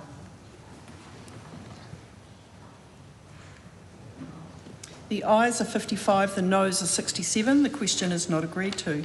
The question is that Honourable Julianne Genter's tabled amendment to AP number 709, amending clause 11 brackets 1 brackets E, be agreed to. All those in favour, please say aye. Aye. To the contrary, no. No. Noes have it. Party vote, please, Madam Clerk. New Zealand National. 48 votes opposed. New Zealand Labour. 34 votes in favour. Green Party of Aotearoa, New Zealand. Te ko mā rima ngā pōti whakaai. Act New Zealand. 11 opposed. New Zealand First. 8 opposed. Te Pāti Māori. E whā ngā pōti whakai. Tāku Te Whereas. Ko tahi te pōti whakaai. Maria Mino Kapakingi. Ko tahi te pōti whakaai.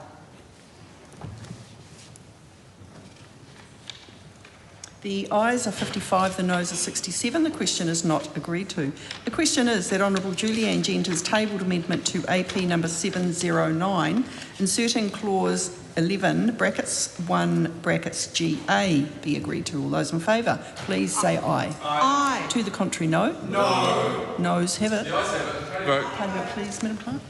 New Zealand National. 48 votes opposed. New Zealand Labour. 34 votes in favour. Green Party of Aotearoa, New Zealand. Te ko mā rima ngā pōti whakaai.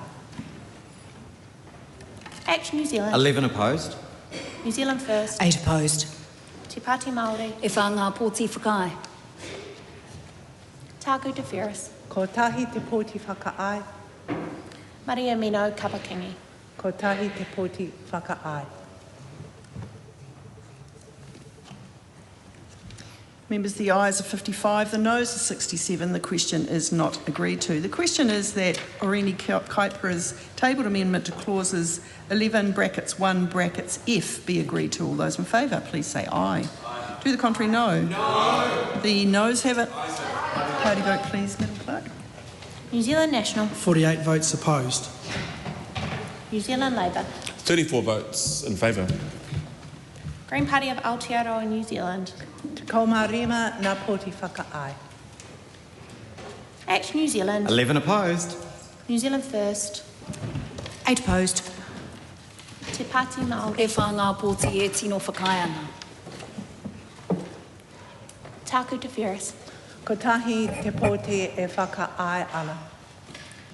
Maria Mino Kapakingi. Ko tahi te pōti e whakaai ana.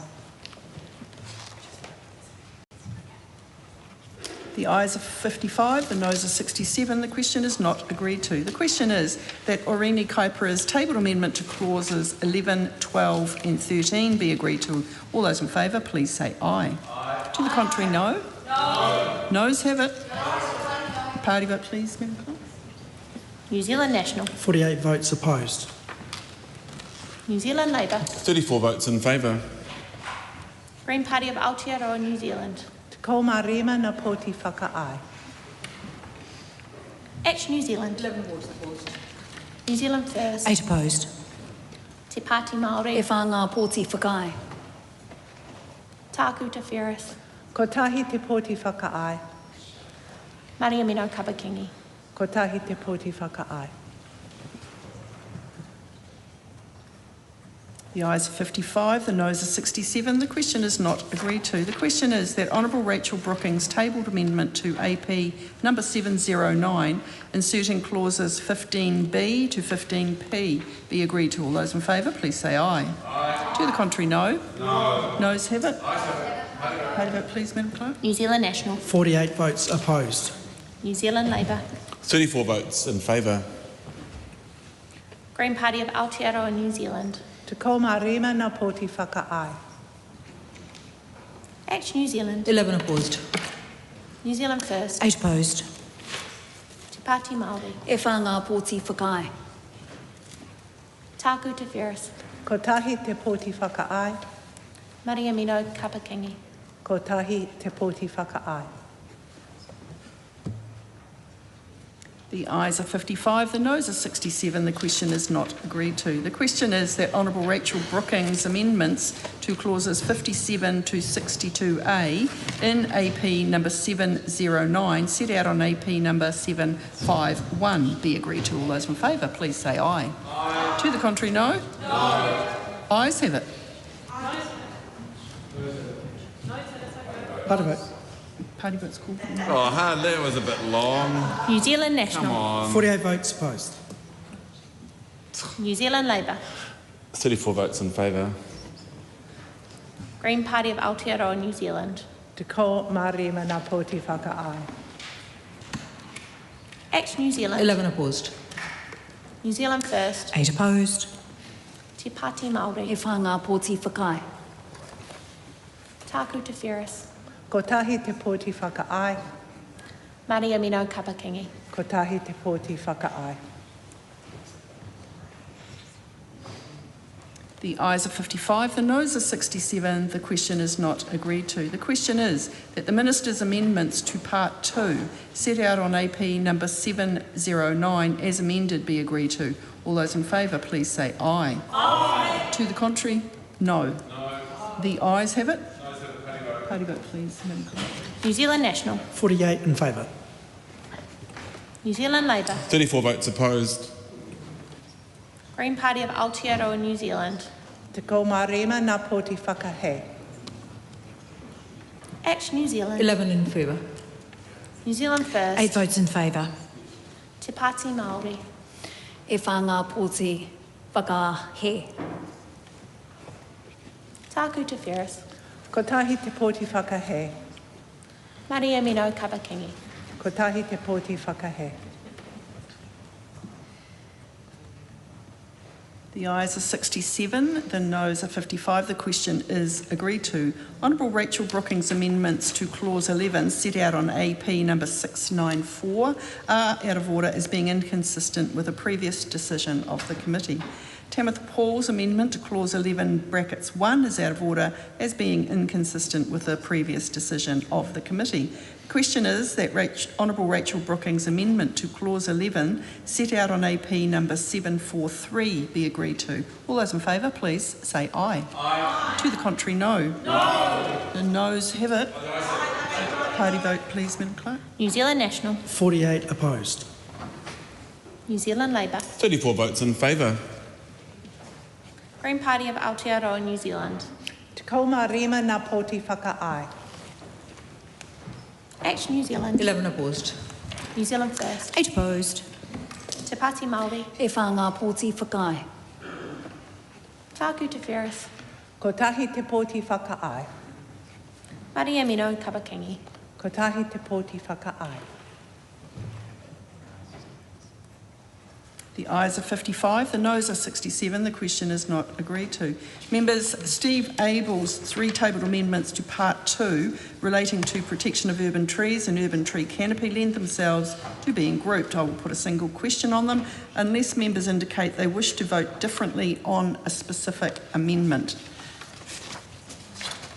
The question is that Steve Abel's tabled amendments inserting clause 11 brackets 1 brackets CA and 14 brackets 2 brackets F and amending clause 49 be agreed to. All those in favour, please say aye. Aye. To the contrary, no. No. Noes have it. Party vote, please, Madam Clerk. New Zealand National. 48 opposed. New Zealand Labour. 34 votes in favour. Green Party of Aotearoa, New Zealand. Te kaumārima nā pōti whakaai. Action New Zealand. 11 opposed. New Zealand First. 8 opposed. Te Pāti Māori. E whā ngā pōti whakai. Tāku Te Whirus. Ko tahi te pōti whakaai. Mari Mino Kapakingi. Ko tahi te pōti whakaai. The ayes are 55, the noes are 67. The question is not agreed to. The question is that Tamitha Paul's tabled amendment to clause 11 brackets 1 brackets Roman numerals 1 be agreed to. All those in favour, please say aye.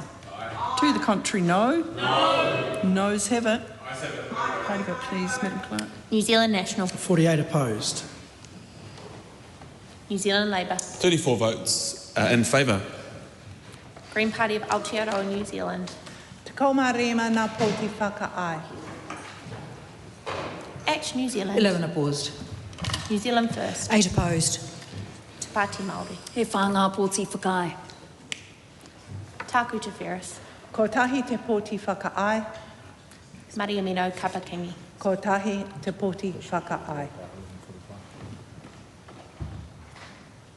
The ayes are 55, the noes are 67. The question is not agreed to. The question is that Tamitha Paul's tabled amendment to clause 11 brackets 1 brackets Roman numerals 1 bracket Roman numerals 1 be agreed to. All those in favour, please say aye. Aye. To the contrary, no. No. Noes have it. Party vote, please, Madam Clerk. New Zealand National. 48 opposed. New Zealand Labour. 34 votes in favour. Green Party of Aotearoa, New Zealand. Te kaumārima nā pōti whakaai. Action New Zealand. 11 opposed. New Zealand First. 8 opposed. Te Pāti Māori. E whā ngā pōti whakai. Tāku Te Whirus. Ko tahi te pōti whakaai. Mari Mino Kapakingi. Ko tahi te pōti whakaai. The ayes are 55, the noes are 67. The question is not agreed to. The question is that Tamitha Paul's tabled amendment replacing clause 11 brackets 1 brackets Roman numerals 1 and 2 be agreed to. All those in favour, please say aye. Aye. To the contrary, no. No. Noes have it. Party vote, please, Madam Clerk. New Zealand National. 48 opposed. New Zealand Labour. 34 votes in favour. Green Party of Aotearoa, New Zealand. Te kaumārima nā pōti whakaai. Action New Zealand. 11 opposed. New Zealand First. 8 opposed. Te Pāti Māori. E whā ngā pōti whakai. Tāku Te Whirus. Ko tahi te pōti whakaai. Mari Mino Kapakingi. Ko tahi te pōti whakaai. The ayes are 55, the noes are 67. The question is not agreed to. The question is that Honourable Rachel Brooking's amendment to clause 12 set out on AP number 707 be agreed to. All those in favour, please say aye. Aye. To the contrary, no. No. The noes have it. Ayes have it. Party vote, please, Madam Clerk. New Zealand National. 48 opposed. New Zealand Labour. 34 votes in favour. Green Party of Aotearoa, New Zealand. Te kaumārima nā pōti whakaai. Action New Zealand. 11 opposed. New Zealand First. 8 opposed. Te Pāti Māori. E whā ngā pōti whakai. Tāku Te Whirus. Ko tahi te pōti whakaai. Mari Mino Kapakingi. Ko tahi te pōti whakaai. The ayes are 55, the noes are 67. The question is not agreed to. The question is that Honourable Rachel Brookings' amendment to clause 13, set out on AP number 701, be agreed to. All those in favour, please say aye. Aye. To the contrary, no. No. Noes have it. Ayes have it. Party vote, please, Madam Clerk. New Zealand National. 48 opposed. New Zealand Labour. 34 votes in favour. Green Party of Aotearoa, New Zealand.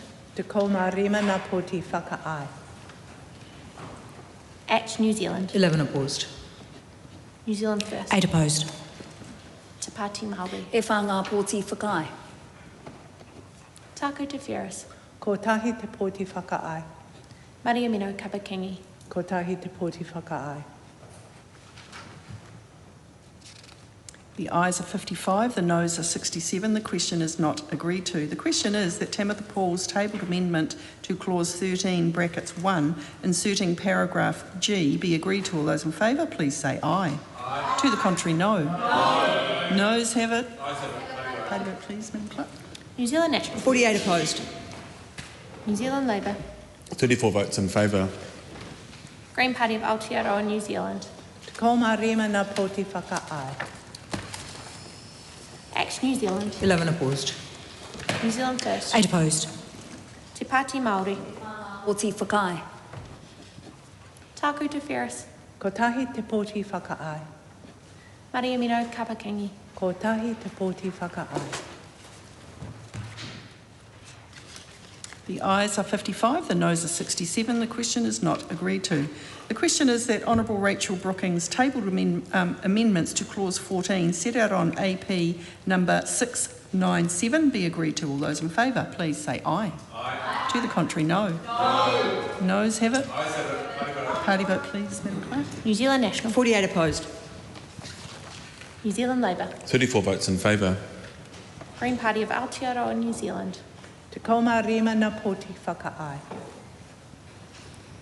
Act New Zealand. 11 opposed. New Zealand First. 8 opposed. Te Pāti Māori. E whanga pōti whakai. Tākou Te Whiris. Ko tahi te poti whakaai. Maria Mino Kapakingi. Ko tahi te poti whakaai. The ayes are 55, the noes are 67. The question is not agreed to.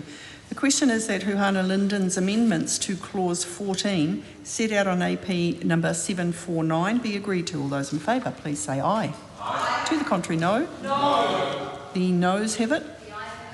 Party vote, please, Madam Clerk. New Zealand National. 48 opposed. New Zealand Labour. 34 votes in favour. Green Party of Aotearoa, New Zealand. Te komarima na poti whakaai. Act New Zealand. 11 opposed.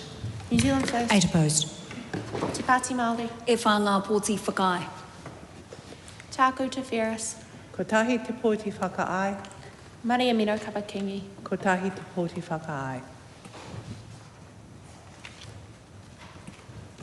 The ayes are 55, the noes are 67. The question is not agreed to. The question is that Rachel Brookings' tabled amendment to clause 14 brackets 2, inserting paragraph F, be agreed to. All those in favour, please say aye. Aye. To the contrary, no. No. Noes have it. Ayes have it. Party vote, please. New Zealand National. 48 opposed. New Zealand Labour. 34 votes in favour. Green Party of Aotearoa, New Zealand. Te komarima na poti whakaai. Act New Zealand. 11 opposed. New Zealand First. 8 opposed. Te Pāti Māori. E whanga pōti whakai. Tākou Te Whiris. Ko tahi te poti whakaai. Maria Mino Kapakingi. Ko tahi te poti whakaai. The ayes are 55, the noes are 67. The question is not agreed to. Lan Farm's amendment to clause 15A, set out on AP number 732, is out of order as being inconsistent with the previous decision of the committee. The question is that Honourable Rachel Brookings' amendment to clause 15A, set out on AP number 696, be agreed to. All those in favour, please say aye. Aye. To the contrary, no. No. The ayes have it. Party vote. A party vote is called for, Madam Clerk. New Zealand National. 48 opposed. New Zealand Labour. 34 votes in favour.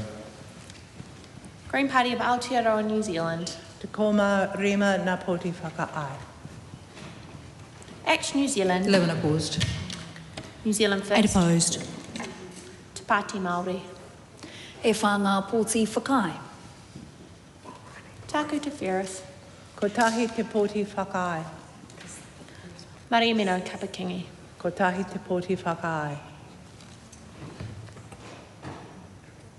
The ayes are 55, the noes are 67. The question is not agreed to. The question is that Tamitha Paul's tabled amendment to clause 15A, inserting paragraph BA, be agreed to. All those in favour, please say aye. Aye. To the contrary, no? No. Noes have it. Party vote, please. New Zealand National. 48 opposed. New Zealand Labour. 34 votes in favour. Green Party of Aotearoa, New Zealand. Te koma rima nā poti whakaai. Act New Zealand. 11 opposed. New Zealand first. 8 opposed. Te Pāti Māori. E whanga pōti whakai. Taku Te Ferris. Ko tahi te poti whakaai. Mariamino Kapakingi. Ko tahi te poti whakaai. The ayes are 55, the noes are 67. The question is not agreed to. Tamitha Paul's amendment to clause 25 is out of order as being inconsistent with a previous decision of the committee. The question is that Honourable Rachel Brooking's amendment to clause 31, set out on AP number 708, be agreed to. All those in favour, please say aye. Aye. To the contrary, no? No. Noes have it. Ayes have it. Party vote, please, Madam Clerk. New Zealand National. 48 opposed. New Zealand Labour. 34 votes in favour. Green Party of Aotearoa, New Zealand. Te koma rima nā poti whakaai. Act New Zealand. 11 opposed.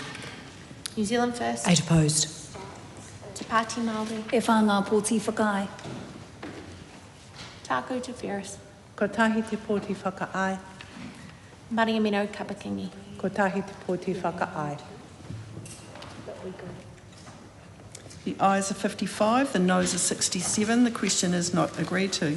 The question is that Part 2, as amended, stand part. All those in favour, please say aye. Aye. To the contrary, no. No. I was going to say the noes have it. Our party vote's called for, Madam Clerk.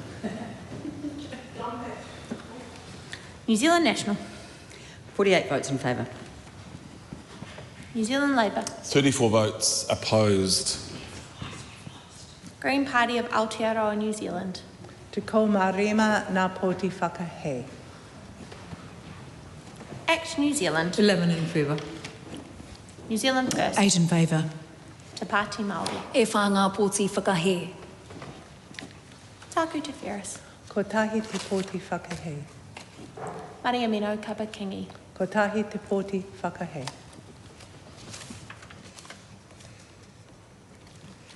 Members, the ayes are 67, the noes are 55. The question is agreed to. We come now to Part 3. This is the debate on clauses 63 to 106, Combined Plan, including Schedule 2, Regional Spatial Plans, Schedule 3, Further Provisions Relating to Plans, Schedule 4, Independent Hearings Panels, and Schedule 5, Designation. The question is that Part 3 stand part. Madam Chair. Honourable Rachel Brooking. Thank you, Madam Chair. And this is another very important part. Of course, all of it's important, but we will get to regulatory relief in this part that's been very controversial. And as you just noted, there's Schedules 2, 3, 4 and 5 as well. So I propose going through the Part 3 and then moving to the schedules. So my first question is in relation to an amendment paper I have, and that is Amendment 740, and it is to 63C. So I'll just find it. And this is about the purpose of a regional spatial plan. And I've mentioned in some other parts of the bills the importance of integrated management, and the regional spatial plan seems to be somewhere where we could add to this. And so the amendment suggested, a published amendment 740, is to insert after, at the end of 63C, after longer, which is the last word, insert and support integrated management of the region's natural and physical resources. And this is important, Madam Chair, for, as I said, for trying to link these two different acts, and it is one mechanism that might be able to do it. So I'd be interested in the members' view on that. I might leave it there, and then I've got more questions on 67B. Thank you, Madam Chair. Simon Court. Madam Chair, the purpose of having two distinct pieces of legislation, a planning bill, a natural environment bill, which we intend to become law, is so that effects are managed in the right place. And each piece of legislation has different goals. It is not our intention to integrate. I will not be accepting the member's proposed amendment to the purpose of spatial plans. But as pointed out in debate on the previous part, there will be conflicts between goals. The purpose of national policy direction is to identify government's priorities and how some of those goals, where they conflict, can be prioritised over others. And in a regional spatial plan, the intention is that when it comes to looking at a geographic area of a region, that where important matters, like identifying natural hazards and showing them on a plan, so that other activities that might be at risk from a natural hazard can be avoided in that area, or at least specific provisions be made for them, then that's the purpose of a regional spatial plan. But we do not intend to weave together and reintegrate the two pieces of legislation. We want the resolution of conflicts between goals to be clear and transparent. We do not want them to be muddied and muddled and cause years of litigation and cause uncertainty for those who seek to plan and those who seek to develop and those who seek to live in New Zealand. So we will not be accepting the member's amendment. Honourable Rachel Brooking. Yeah, thank you, Madam Chair. And just quickly responding to the member's comment there, unfortunately, I think what he has done with these bills and these goals is totally muddy the waters, literally and figuratively. And there will be a whole lot of litigation around the conflicts and those goals, and it's very dangerous to have it all rest on one person being the minister. Anyway, moving on. I've got an amendment paper to 67 large B, which is core obligations when preparing and deciding regional spatial plans. And I note other members also have amendments on this. And so one of them is my amendment paper 692, published amendment 692. And that would, after clause 67B2, 2 is a regional spatial plan must, A, which is map or otherwise record the broad spatial layout of the region over the next 30 years, including, and then after the list there, insert blue and green natural environment networks or corridors, and environmental enhancement areas, and preferred urban form outcomes, for example, greenfield areas and intensification areas. So that is important for the spatial plans to actually do some planning and identify how this green infrastructure that we've talked a bit about over the past parts of this bill, how they're going to be planned for. The spatial regional plans are at that higher level. They seem to be a good place to put that. I also have one other amendment paper that I'll mention now that's also on this wider clause, and that is 741, again a published amendment, and it relates to the Hauraki Gulf Marine Park Act 2000, and the Waitakere Ranges Heritage Act 2008.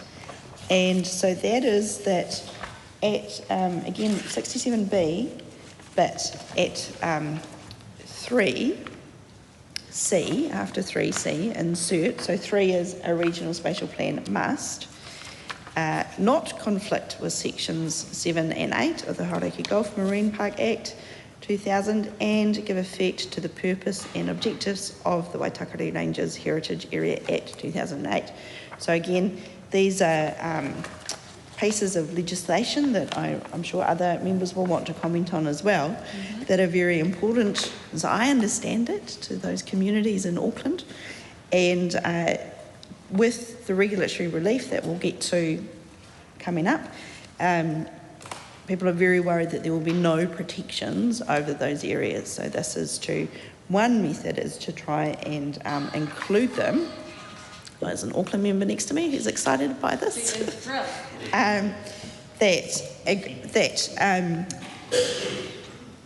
That relate back to this existing legislation and these existing protections for these very important areas, so that they are not undermined by this piece of legislation, where it definitely does not say on the tin that they are going to be undermined. So I'm interested in the members' thoughts on those two changes as well. Thank you. Steve Abel. Thank you, Mr. Chair. I'll directly pick up on what my colleague Rachel Brooking has just been speaking of and expand on it in terms of a line of questioning. I also have an amendment that specifically refers to the Waitakere Ranges Heritage Area, amending clause 63C, that the purpose of regional spatial plan is also to recognise and give effect to the purpose and objectives of the Waitakere Ranges Heritage Area 2008, where a regional spatial plan applied to land within the heritage area. My question really specifically to the Minister is that the Waitakere Ranges Heritage Protection Act is an excellent example of a spatial plan. It's where the community over the course of years and decades has come together in agreement about how the biodiversity values, the landscape values, the exquisite natural values of that part of West Auckland should be protected and preserved from the intrusions and risks of urban sprawl. And that's exactly what the Waitakere Ranges Heritage Act was designed to do. It's a model example of spatial planning. And in considering an amendment to explicitly place this existing legislation into this section of the law around spatial planning, I wonder if the Minister can reflect on the fact that we are all pretty much in agreement on this principle of spatial planning and the nuances of how you do it. But to strike out or to not give correct credence to this particular example in the Waitakere Ranges Heritage Protection Area is to do a great harm to an existing community consensus, which is that those of us, I happen to be one of the people that lives in the foothills of the Waitakere, not in that abstract peninsula that you call West Auckland of Te Atatu, which is in fact a peninsula into the West Harbour, into the East Harbour rather, Waitamata. I don't know how you can really be called a West Aucklander living in Te Atatu Peninsula. Phil Twyford and Minister Court and Oreni Kaipara. I'm offending everybody now. But I just want to be clear, to make the point, Mr. Chair, people have moved to the Waitakere Ranges knowing it has a particular spatial planning and protection status. If that is forfeited and got rid of, we will see an intrusion and a death by 1,000 cuts of what is commonly referred to as the lungs of Auckland. As you arrive by air over the west part of Auckland, you see a vast, verdant swathe of regenerating native forest. It is a spectacular part of the character of Auckland. And I want certainty from the Minister that that Waitakere Ranges Heritage Protection Act, which covers 27,000 hectares of land, will be retained, but also that you will put by amendment into this appropriate section of the bill under spatial planning. Thank you. Mr Chair. Simon Court. Just respond to the questions from Honourable Rachel Brocking and Steve Abel about the Hauraki Gulf Marine Protection Act and the Waitakere Ranges Heritage Act. The intent is to carry over the existing relationship between those two acts and the Auckland Spatial Plan. The Auckland Regional Spatial Plan, as currently written, says that it must not be inconsistent with the Waitakere Ranges Heritage Protection Act. And if you want to have a look at more detail about those transition arrangements provided for in legislation, you can have a look at Schedule 11, where the relationship, say with spatial plans, Hauraki Gulf, Waitakere, is addressed in the consequential changes to those acts. In terms of Rachel Brooking's question around adding content into core obligations when preparing and deciding regional spatial plans, the government's very clear. We intend to use national policy direction and national standards to provide more detail about the content required in regional spatial plans. It's important that spatial plans do not try and cover too many things. That's why we haven't included too many things in this list under 67B2, because we don't want those preparing spatial plans to dilute their focus on the big questions and provide clarity and strategic direction. The big question being to set out the key drivers of growth and change in a region, because for far too long planning has been seen as a desktop exercise rather than one that has an objective and an outcome. And the government's very, very clear in the goals of the planning bill and in the matters which a spatial plan must address. We need to get New Zealand going. We need to unlock New Zealand's potential, and spatial plans are intended to be a key driver of growth and change in a region. Mr Chair. Vanushi Walters. Thank you, Mr Chair. I just have some follow-up questions regarding the Waitakere Ranges Heritage Areas Act, because this has been a matter of considerable discussion in my community, and along with Mr Abel, I do reside at the gateway to the ranges. There have been community meetings, local councillors, Sir Bob Harvey, who've raised his voice in terms of expressing concern that what he refers to as the lungs of Auckland will be at risk. Now, the member in the chair, and I see the minister's with us now, the member in the chair said that the planning bill is expected to be interpreted consistently with the Protection Act. But we do also have Clause 14 in the bill, which we've discussed previously, and I gave the member a question on that in relation to discrimination. That's the clause that sets out the things that will be excluded from consideration, including visual amenities and rural landscapes, except for outstanding landscapes. And the Waitakere Ranges character protections were never framed around outstanding status, as far as I can see. Therefore, there remains a concern. And again, this to me seems to be inviting litigation, but I just want the minister's confirmation of his view of the interaction between the two acts and what should happen if there is a community who contests whether a decision made under the planning bill, soon to be Act, is contrary to the intentions and the protections provided by the Waitakere Heritage Areas Act. Will a council be obliged to give effect to the planning bill as opposed to the Heritage Areas Act? Another question is, if well, essentially, why isn't the Crown providing a fund to protect naturally important environmental features on private land?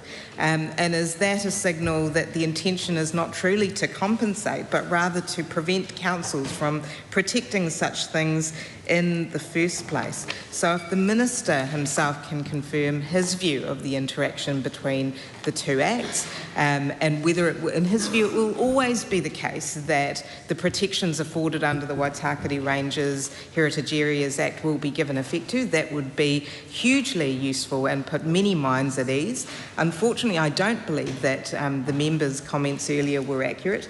In part, I don't believe that because of the statement in the Select Committee report, which says our understanding is that the area could have similar protections as currently, not the same, but similar, and in my view, diminished protections. So again, to the Minister. Land Farm. Thank you, Mr. Chair. And I think it's really good to be able to step through these clauses because each one has such significant implications. And I want to pick up directly on the previous Minister and the Chair's comments about how key these spatial plans are in terms of key drivers of growth and change in a region.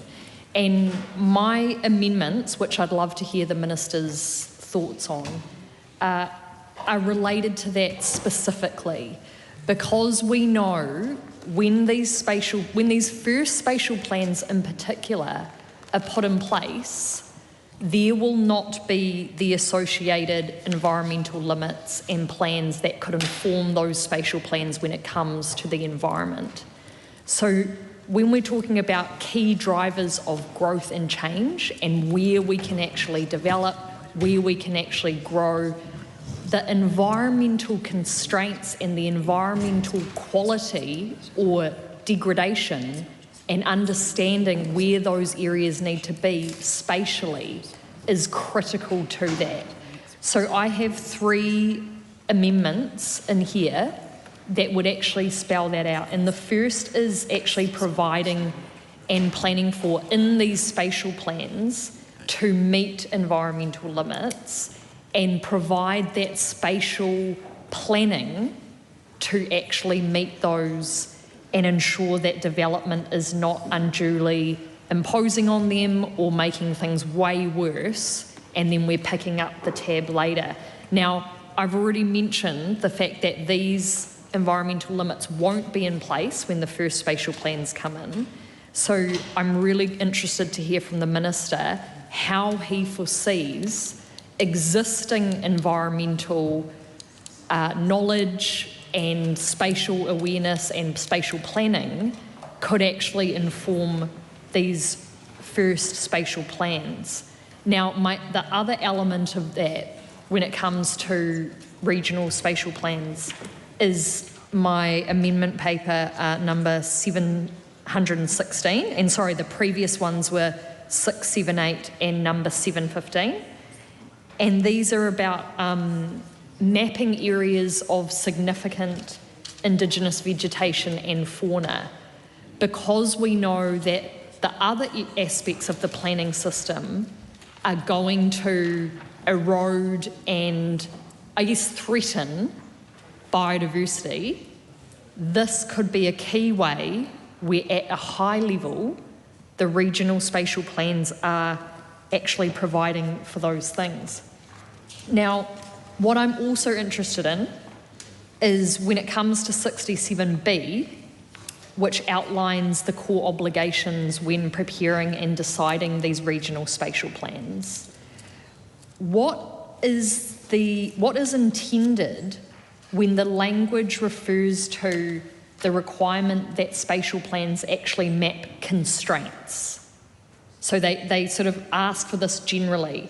And can the Minister please clarify what these constraints actually refer to?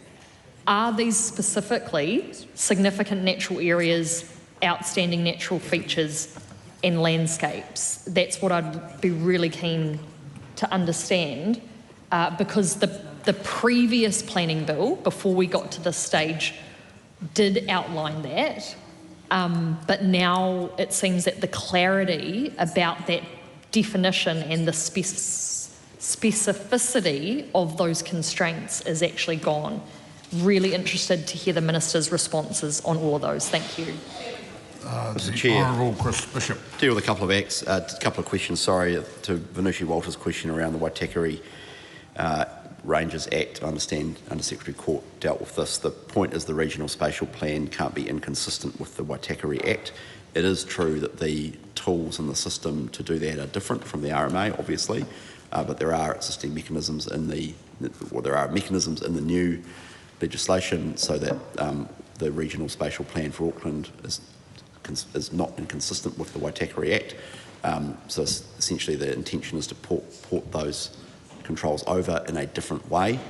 In relation to Lan Farm's questions, it is not correct that you need to have limits before you can do a regional spatial plan. There's been a bit of commentary that that's required. That's not the government's view. There is existing information out there around constraints to do that. And the first iteration of spatial plans in the new system will obviously be less perfect than the spatial plans that come over time, because we're not just building a system for the next 5 years, but we're building hopefully a system for the next, well, forever, hopefully. And so the second round of spatial plans in the system will be better, because at that point you will have a limits-based framework in place, and there may well be more granular detail in relation to the second round of spatial plans. It is a little bit like cart before the horse. You've got to do something. So the first round doesn't need limits. There's existing information out there that councils already have that they will be able to use in relation to spatial plans. In relation to the question around 67C, what does constraints mean? That is a reference to, or 67B, I should say. That is a reference to things like natural hazards, for example, lack of infrastructure, some of the other factors that the member mentioned, biodiversity, things like that. So, we know, for example, that a constraint on development is natural hazards, for example. It's a key theme of the new system, both in the bills but also national policy direction as well. My point would be that's at a kind of watercolour level rather than at a granular site-by-site land use plan level. The spatial plan, sort of maps in a broad kind of watercolour palette type way that there are natural hazard constraints in a particular area, and then the land use plan and the environment plan are the more detailed, specific mapping of that. Arana Williams. Thank you, Mr. Chair. Quick question on clause 63. Is now that the Minister's explained the timing considerations and his new amendment effectively knocks out the RMA entirely, I'm just asking whether that's a requirement or a description of the factual context at 63.1. Does that mean that councils are required to, but there's no punishment if they don't have a regional plan at all times? Or is it a description in that whatever they have there, whatever it's labelled, is the plan?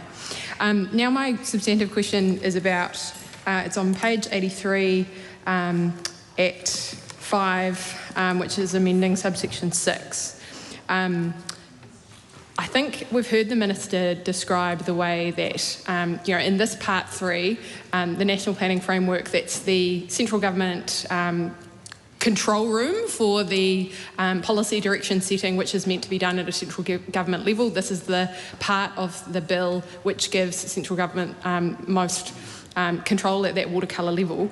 And so these exclusions then add in what no one down the pecking order might see as an interpretation issue, and that they're meant to exclude the rohe moana that are guaranteed to ngā hapu o Ngāti Porou in their settlement in 2019. That's a great thing. It's a great thing to see this exclusion here.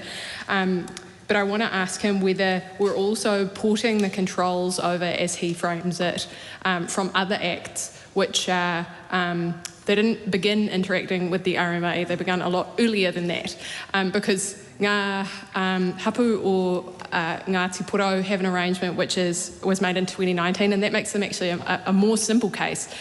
When he's trying to deal with things like the Titi Islands legislation, which date back to 1978, and give effect to deed of cession, which was made in June 1864, he doesn't have the framework of the RMA to port over. And that is a very similar arrangement, really.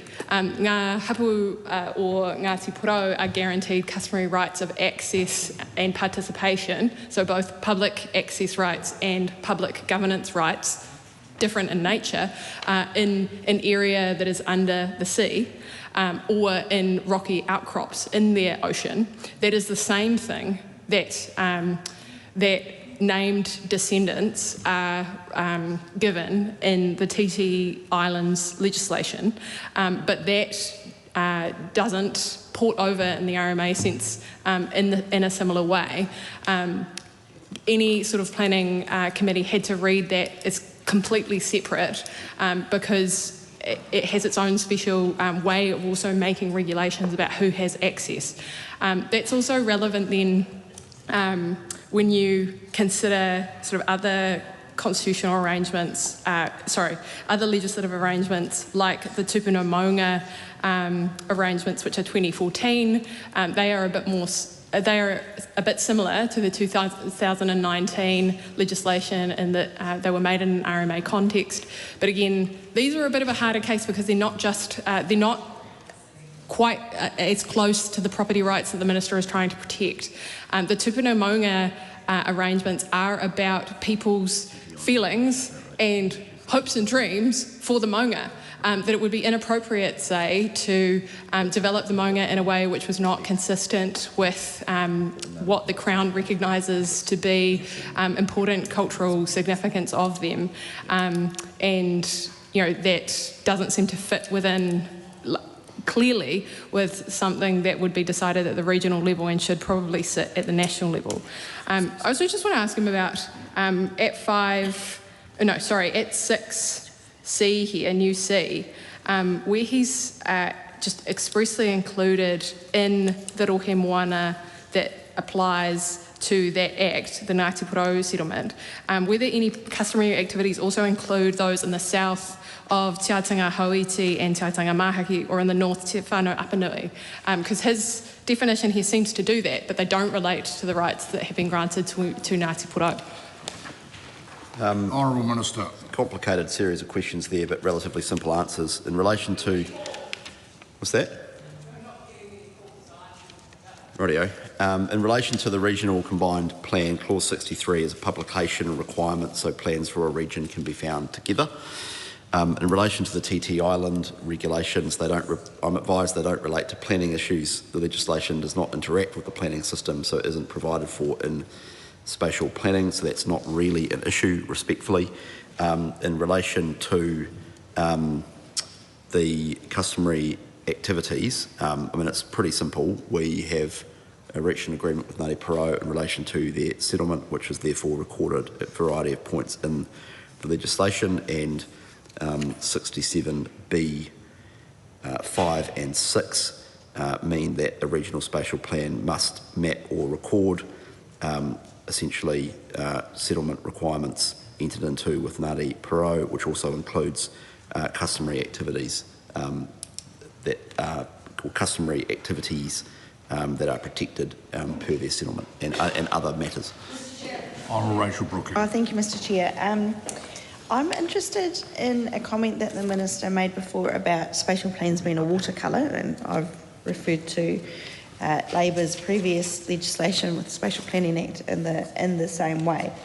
But given that it's a watercolour, how does that work with both 67D, which are the provisions in a regional spatial plan that include objectives? Objectives sound watercoloury, but maps a bit more difficult to make into watercolours, and actions and policies, methods, but not rules. And I get the rules would be strong oil painting, but I'm just interested in some more discussion about how watercolour actions and maps are, and particularly with reference to this new 67BA that the Minister has inserted, and that is regional spatial plan must include standardised plan provisions as directed by national instrument. And these sound, and the Minister can correct me, but that those provisions might be quite oil-based rather than watercolours. And then how does that link with the answer he just gave to Lunn Farm about not including limits in spatial plans because the spatial plan was a watercolour? So, you know, limits should be limits, and they should be in oil painting. I can understand that point, but then so too that the logic would be then that should apply to these standardised plan provisions as well. And how also does the watercolouriness relate to actions under the spatial plan? Now, whilst I'm on 67D, I do have a tabled amendment from 73601 last night, and that is to include an insertion about planning for places or in 67D. So we've got that they must include objectives, maps, actions, policies, but not rules. And I would include in there with the objectives, must include objectives at A for achieving well-functioning urban and rural environments, being the goal, including objectives relating to the distinctive characteristics, values, qualities, identity and anticipated future character of place within the region. And this is just an attempt to import some of that planning that surely we want at a watercolour level for place, given how important place is. And I'd also just want to, I'll leave those questions there about my watercolours and oil paintings, and also my amendment paper on planning for place. Well, very briefly, Mr. Chair, I mean, at risk of destroying the metaphor entirely, it's a watercolour / oil painting with some text-based additions, like a large caption underneath the painting. So it's not. What's that? Well, you'd know.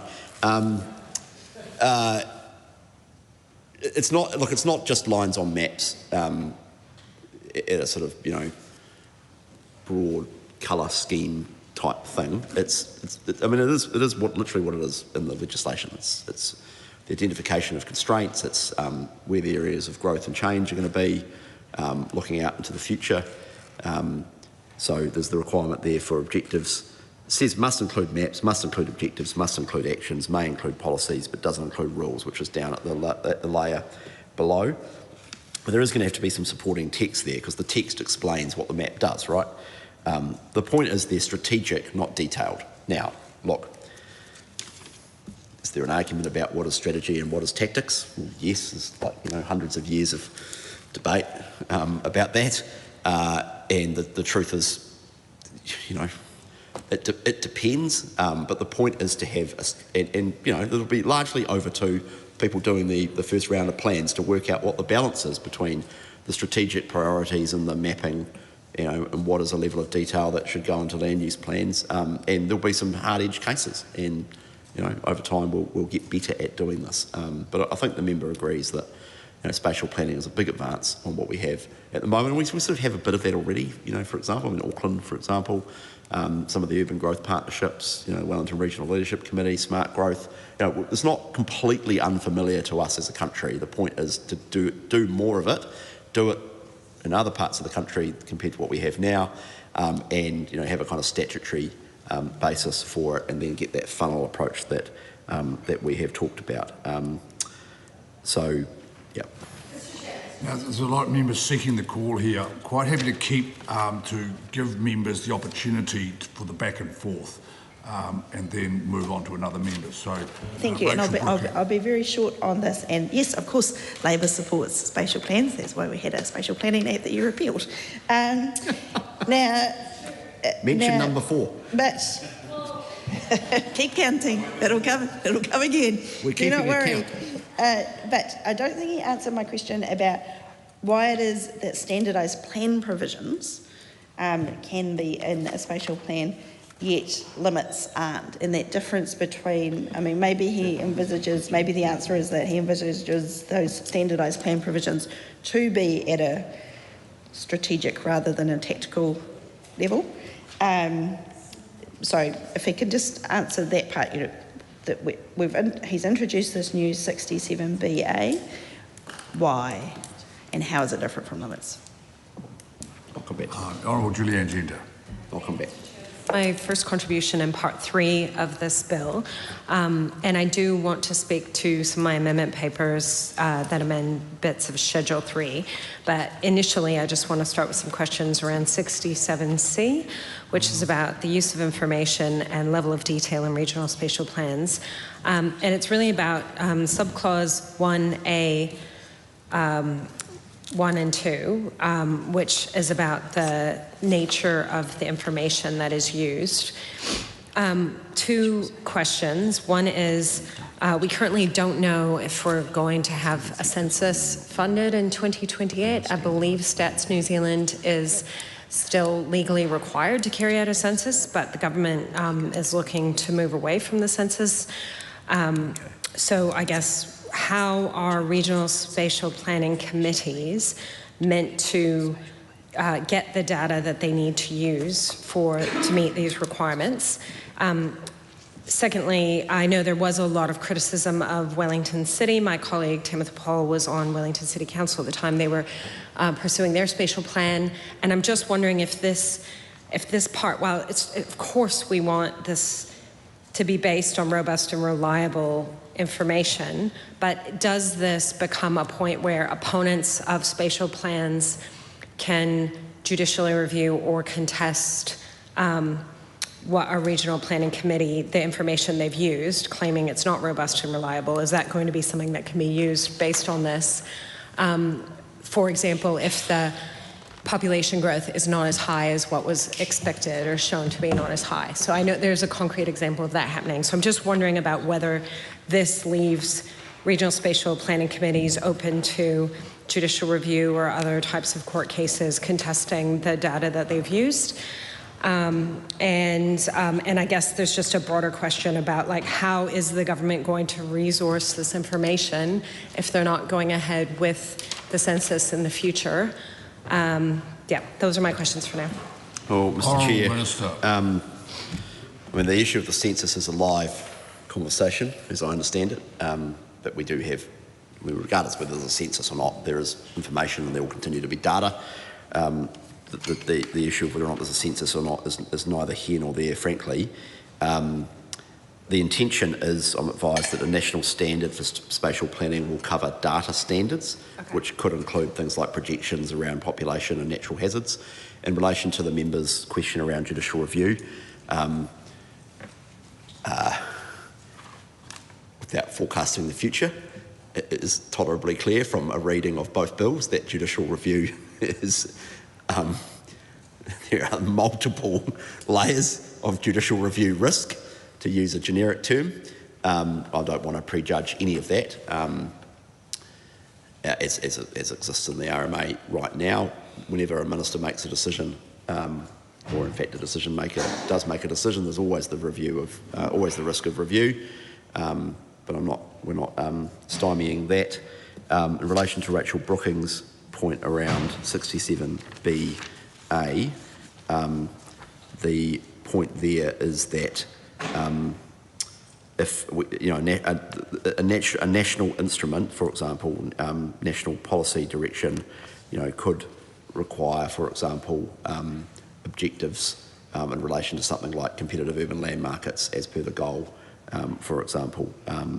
Can't get into the level of rules because it's not available for a spatial plan, but it could get into something like the objectives as required. Honourable Phil Twyford. So I want to speak to the Minister's amendment paper, clause 80, which inserts after clause 84B2 a requirement for a local authority in preparing and deciding a land use plan, that the local authority must have regard to any determination made by in this case, the land market officer under clause 3 of Schedule 10A. So the Minister has said that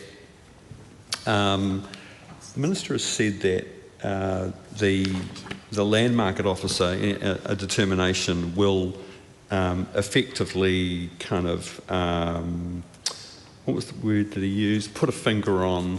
Finger on the dial. Yeah, to basically nudge the process in favour of the land market officer's finding.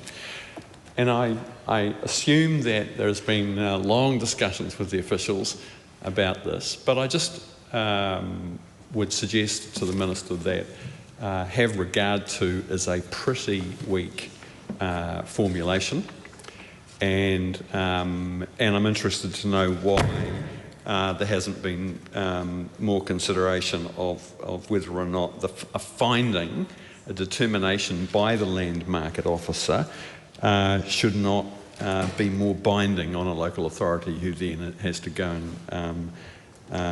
and make their plan.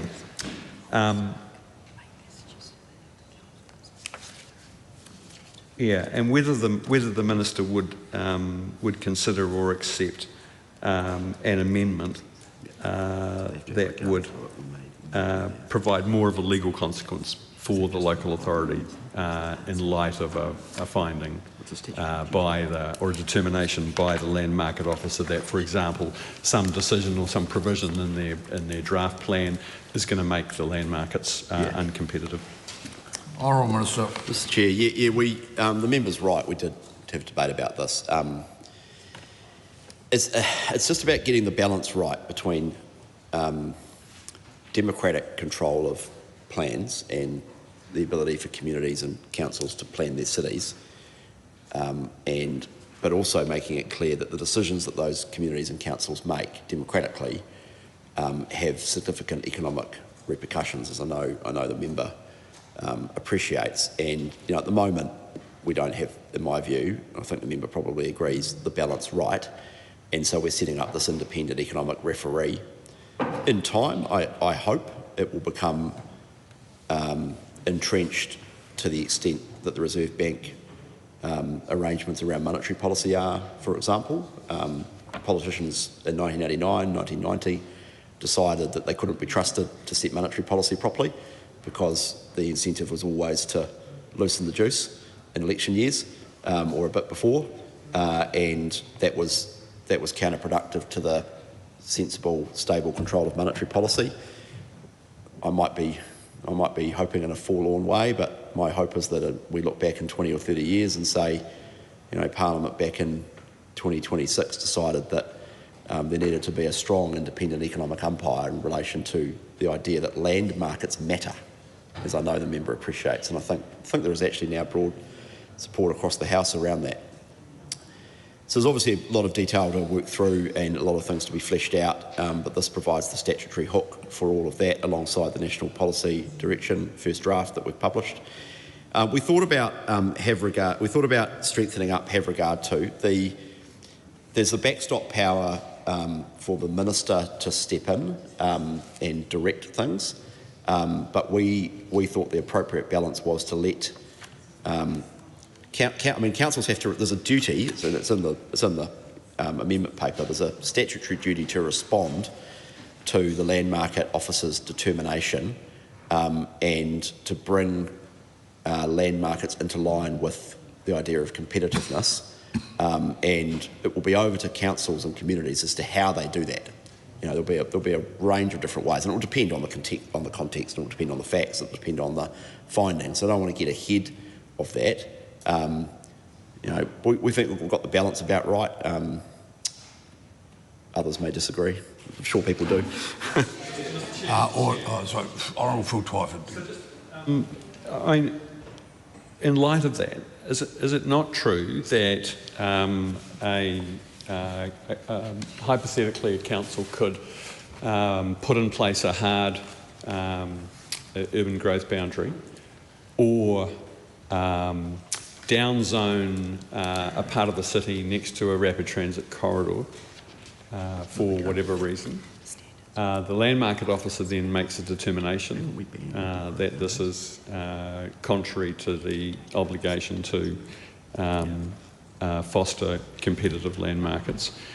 And because of this provision and the use of have regard to, the council could have regard to it, explain its position, and then carry on, regardless.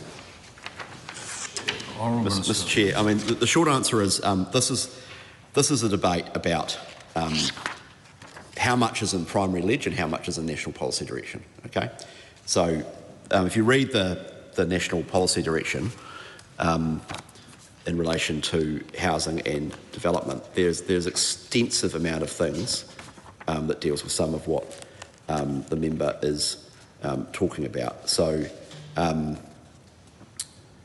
for example, Housing and Development Directive 1.5, to enable urban expansion, land use plans must not include urban growth boundaries or requirements for development to be connected to existing urban areas.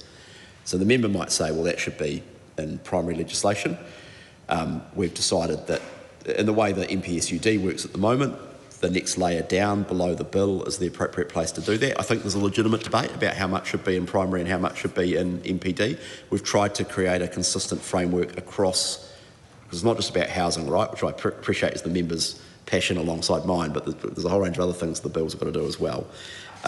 So, you know, that's Directive 1.5. Directive 1.6 is in relation to the meeting development capacity. It may allow urban development in high-value growing areas or areas of high national character or outstanding natural features if the development meets criteria set out in national standards.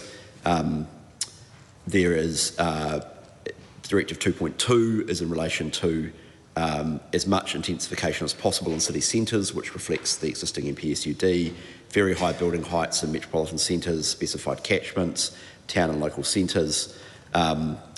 Some of the stuff picks up on the things that are already in the MPSUD. So, in relation to the member's question around could a council, in response to a determination, set a rural growth boundary? If you read the bill with the national policy direction, the answer would be no. And likewise in relation to sure. Well, but you know, again, to finally address this point, if you read 188B in the planning bill amendment tabled last night, which is headed up in the sort of italics version, duty of local authority to respond. 188B2 is the critical phrase. If the act or omission relates to the functions, powers, or duties, the local authority must decide how it will address the matter, implement the decision in a timely manner, and then advise the statutory officer and the chief executive of the decision and its implementation in the manner prescribed by the regulation. So it's a significant tightening of what the original draft was, which could be read as just saying, oh, well, we've looked at it and we've decided not to do anything. There is a duty to respond to create competitive land markets.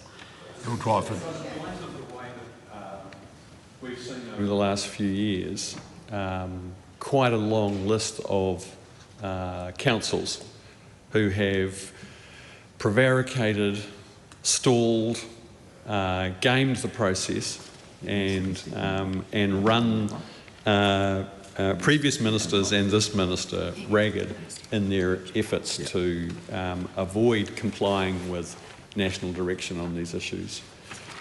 I would argue that this provision underpowers the land market officer and that position's ability to have its determinations enforced? Well, ultimately the Minister can step in the same way they can do under the RMA now. And fair enough, I understand where the member's coming from. It just goes back to that thing I started with, which is, you know, do you want a non-democratically elected, independent central government officer, you know, being extremely didactic and directive of councils, or do you want them to make the finding and the determination and provide some advice, but leave the ultimate decision over to the council and the community as to exactly how to implement the finding, with the backstop that the Minister can, if they really take the piss, the Minister can say, well, hang on a minute, like, you've got this determination that you don't have enough development capacity, you haven't planned this properly, the independent umpires told you that, you haven't got your land efficiency indicators, you haven't got enough capacity, you're not doing the zoning around train stations. I'm just making these examples up, but these are the well, they're not actually examples, all of this has happened. And then the officer says, you need to do this, here's some suggestions for how you bring your land markets back into competitiveness, here's some ideas, and then the council doesn't do it. Ultimately, the Minister can say, sorry, I'm stepping in. Now, that'll be contextual and judgment and fact-based and all the rest of it. It's just getting that, it's just what the right balance is. Member has a slightly different view from me. Part of me agrees with him, frankly. But you know, we've gone for this approach.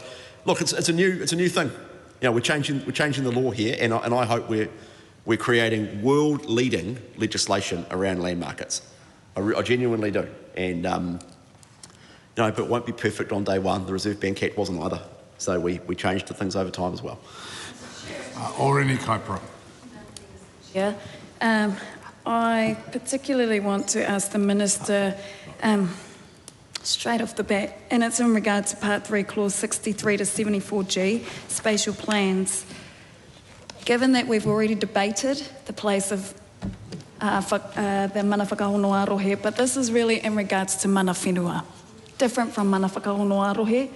I have an amendment there, a couple actually, and it's really for the Minister to consider with care and seriousness the role of Māori, particularly, mana whenua, hapu, and Tāmaki Makaurau. There's not one iwi, there's multiple iwi, but across Aotearoa, there's grave concern amongst Māori communities about their voices at decision-making tables. Nowhere in Te Tiriti does it say Māori are participants. And so the question really, the wānanga with the Minister is there provision to insert here in this particular part of the significant bill consideration around inclusion of mana whenua voting authority on spatial plan committees? Because the question really is, why can the Minister, and the Minister referred to there being a lever, a backstop. Ministers are the backstop. The Minister will be a backstop that's supposed to give us some form of assurance on the validity of these processes. However, the question really is, why can the Minister appoint voting members while mana whenua have no guaranteed vote?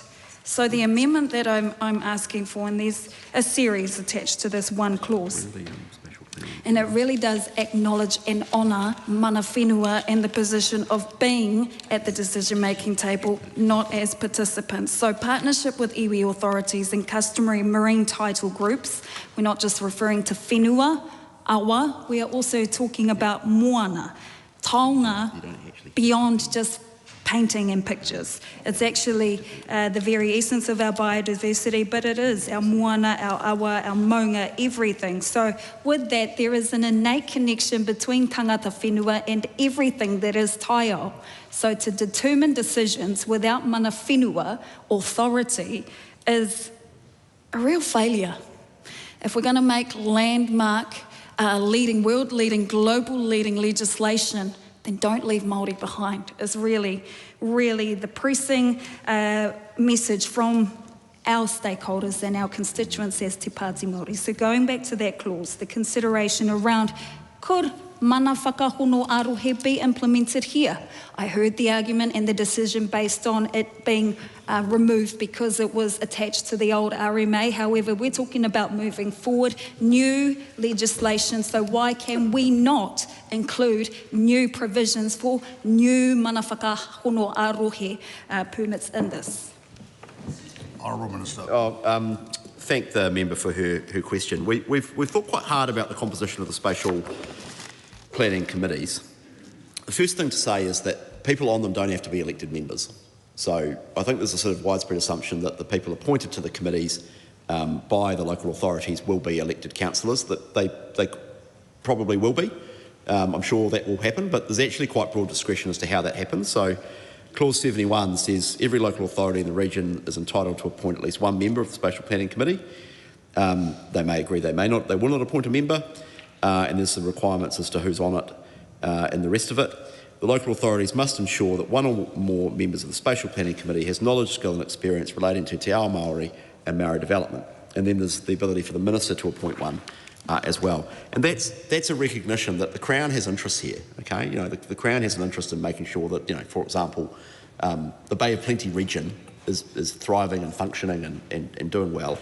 And, you know, the Crown has state highway functions, they have, you know, ports and growth and all of the things. The Crown has an interest in all these areas, and it's part of the challenge in the past is we've not integrated those things properly enough, and that's partly why the Ministry of Cities, Environment, Regions and Transport has been created to bring a whole of Crown perspective to some of these issues, and I think that will be widely welcomed by many people. And it picks up on what's already kind of happening, right? Like the city deals, urban growth partnerships, which the last government did in Drury and in Bay of Plenty as well. The Wellington Regional Leadership Committee, you know, didn't really take off, but there's other reasons for that. So, why are you laughing? Do you want me to get started on that? No. Time is against me. Don't get the Minister started on other stuff. No, don't do that. So in relation to the member's question, there's a requirement for one or more members of the Spatial Planning Committee to have knowledge of Te Ao Māori and Maori development. And we think that's appropriate. And the reason for that, for example, is sites of significance to Maori, areas of particular cultural significance, all of those things, as I've said multiple times now, should be part and parcel of the planning process, and the law actually specifically provides for that in Part 1, which we've dealt with previously. So I think it's a good approach. Honourable Rachel Brooking. Oh, thank you. There's a lot of. It'd be good to have some shape now to where we're going. We've been largely moving around, so I've come back to you because you seem to be moving more methodically than some of our members. Thank you, Mr. Chair. And I was my last contribution asking about the type of artwork of the spatial plan, and I would now like to keep on spatial plans, which is still just at this end of subpart 1, and also noting, Mr. Chair, that I can't remember if you were in the chair or not when we started this part, but the intention is to go through the clauses and then the schedules rather than jumping to the schedules, in part because it's just that big document. It's the jumping around a bit that's making it a little bit awkward, so I think yes, thank you. We need to keep moving forward. Yes, moving forward. So 74E is where I'm at, and there's an amendment here from the Minister that a joint regional spatial plan must clearly identify which local authority or local authorities are responsible for administering each provision of the joint regional spatial plan. And I was wanting the Minister to give some colour to that. He's just said that the spatial plan committees don't have to be elected members. They can be, but they don't have to be. How does he foresee the different councils breaking up the administration for the provisions, noting that the provisions are watercolour provisions, not oil painting provisions? Is that in terms of, would they be mapping specific areas, or would they be doing some sort of monitoring and enforcement of objectives, or monitoring policies, methods, or all the standardised rules that are going to be inserted. I just think it would be interesting to know why this amendment was made and what it is that he thinks they should be doing. Yeah, Mr. Chair, look, it's partly just a statement of the obvious, which is if you've got a joint, if this is 74E1, if you've got two regions to agree a joint one, and that may happen. I mean, 74EA actually specifically says that Nelson and Tasman need to do a joint one for reasons that I think are relatively obvious. But you may, I don't know, I don't want to get ahead of other regions or imply that I think they should do that, but there may be regions that decide, right, I'm going to do a joint one. So 2A, the 74E2A, just says, sort of a statement of the obvious, you need to work out who's administering each provision, because you've just got different, by definition, you've got two different regions with the boundary in the middle. And it's intended to signal that, there may be subcommittees that work on different parts of it. And so it's really just it's probably a bit of a catch-all, to be honest, just an avoidance, I would say an avoidance of doubt clause. Rachel Brooking. Mr. Chair, moving then on to land use plans and my tabled amendment at 736.01 last night that goes to clause 81, provision in land use plans, and it is the same inclusion that I had for the spatial plans. I'm not sure if the Minister was in the chair then, and that is that they must include objectives for achieving well-functioning urban and rural environments, including objectives relating to the distinctive characteristics, values, qualities, identity and anticipated future character of places within the region. As I mentioned earlier, that is to give some colour and to note the importance of place in plans when you are doing planning. And I say that because I've been worried through the select committee process and the other readings of this bill that there's an idea that you don't actually need any planning, that instead people will just be importing standardised pieces and doing the colouring in rather than actually thinking about place and how important that is. And we've had the discussions about green spaces before that relates to that. So I'm wondering if he would consider that amendment. Julianne Gender.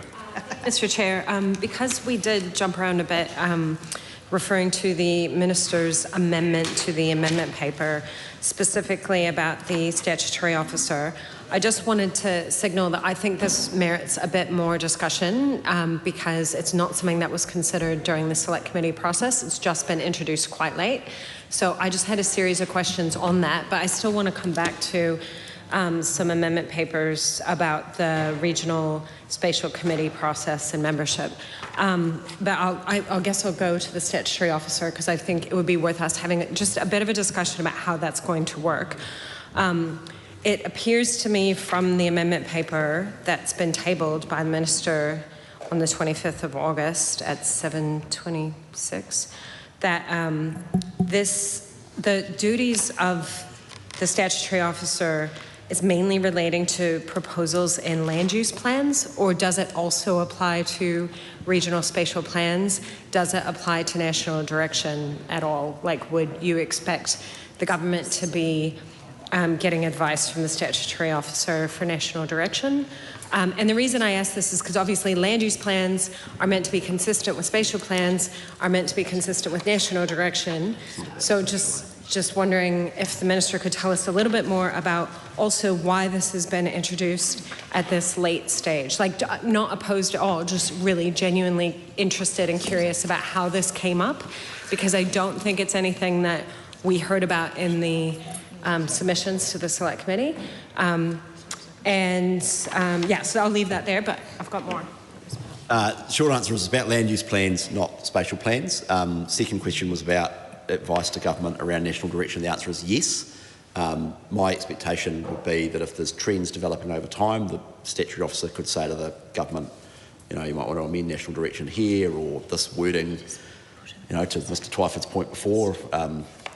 Take, for example, what is rapid transit, which, seems relatively obvious, but we had a 5-year debate in Wellington about whether or not the Johnsonville train line is indeed rapid transit. The level of the gauge, the frequency of the trains, did enough people get on, should the train stations be counted as rapid transit? This interminable, annoying, frustrating, insane debate. Auckland Council, for example, has just decided that one of the stations in the CRL, which I forget which, only has one main entrance now, and that because it only has one entrance, the height limits around the station therefore need to be varied, even though it will be one of the most busy train stations in New Zealand history. And because I'm not making this up, they have recently decided to downzone various parts around the station.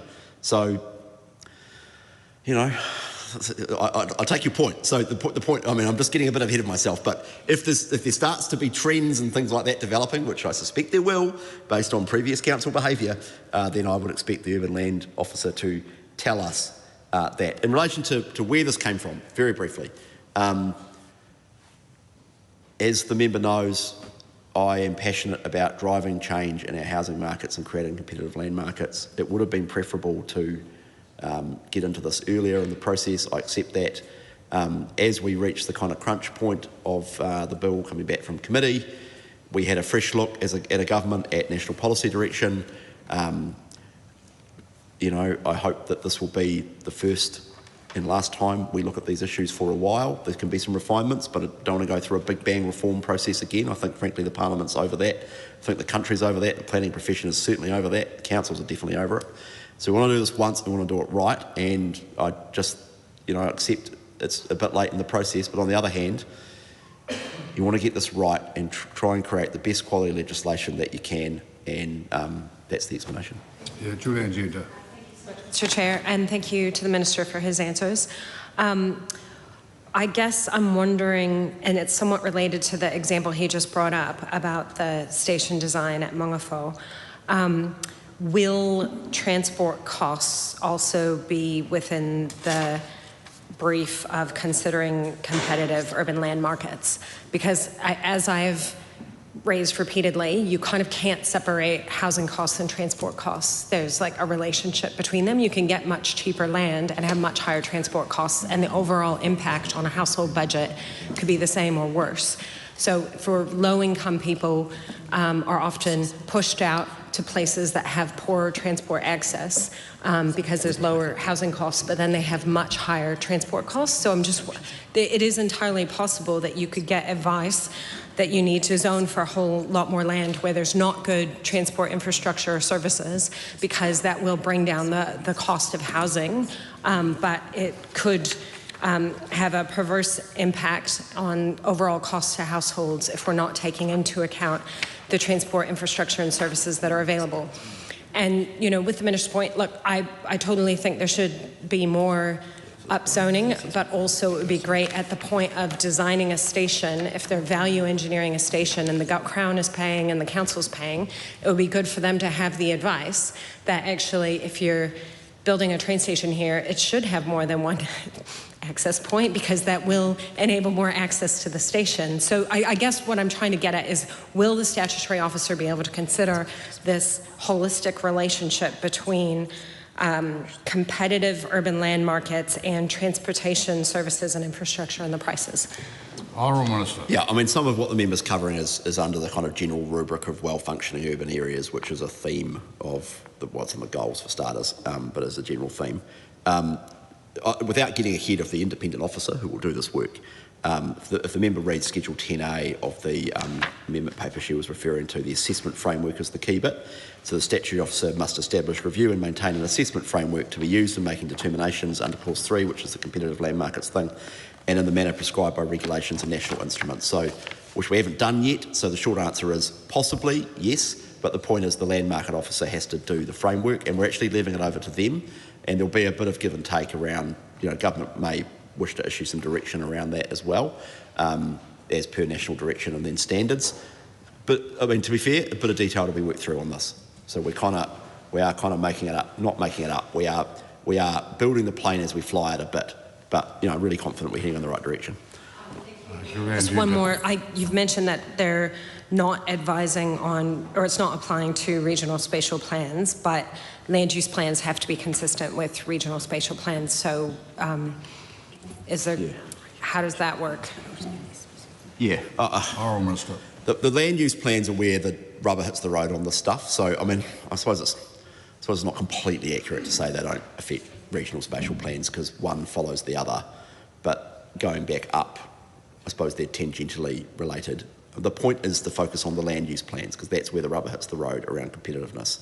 And so, yes, it's true that the land use plans must follow the spatial plans, but the competitiveness stuff comes in at the land use plan level. And the whole point is that the spatial plans will be watercolory enough so that if a land use plan change is required, that will not be inconsistent with the spatial plan. I suppose, is it possible to envisage a scenario in which that is the case? Yes, possibly. We can't plan for literally every eventuality, but my expectation is that doesn't happen. Arana Williams. Chair, this is a question that returns to the Spatial Planning Committee reviews, which is 74 to the end of that subpart. The most straightforward way I can ask this question that I want to know is you're right that the Crown has an interest in some of the arrangements that exist between iwi and Council, and then there are some instances where the Crown doesn't have an interest but those arrangements exist just between the iwi and the Council. So when you end up with local councils that are participating in the spatial planning committees, my question is when the arrangements change at the council level with iwi, how is the spatial planning committee meant to take that into account? Is the council meant to go and advocate for it? You've created some special conditions here which mean that the spatial committee must consider that. That's in the case of marine and coastal area title or in the environmental covenants for ngā rohe moana o ngā hapu o Ngāti Porou. But there are other covenants which are like that, which the Crown does have an interest in, like the covenants created by Te Urewera Board under the Te Urewera Act. Those are legislative covenants.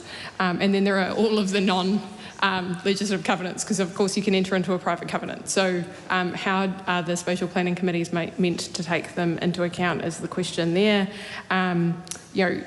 The treaty settlement legislation has grown up over a time where it's the government's resource management arrangements aren't meant to take into account every kind of arrangement that will come up in those. They're meant to be negotiated on a one-off. The most recent, say, was Ngāti Porou management charter, which also creates a kind of legislative covenant.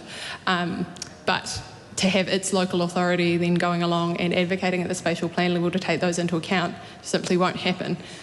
So is the eventual outcome that they almost don't exist at the spatial plan level.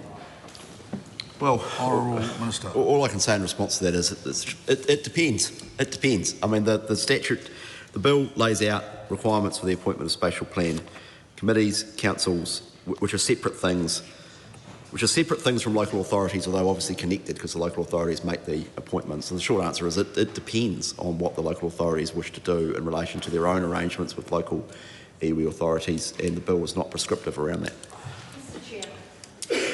Catherine Weird. I move that debate on this question now close. Optimistic. Steve Abel. Thank you, Mr. Chair. Didn't expect us to get another call this close to lunch, but I appreciate it. Mr. Chair, we've jumped around a lot, but I'm going to briefly take us back on two amendments that I've got on the table for clause 67B. Going backwards without new it's new. Points will certainly new. Won't help. I promise you it's new. It's to do with what is focused on in the regional spatial plan expectations, Minister.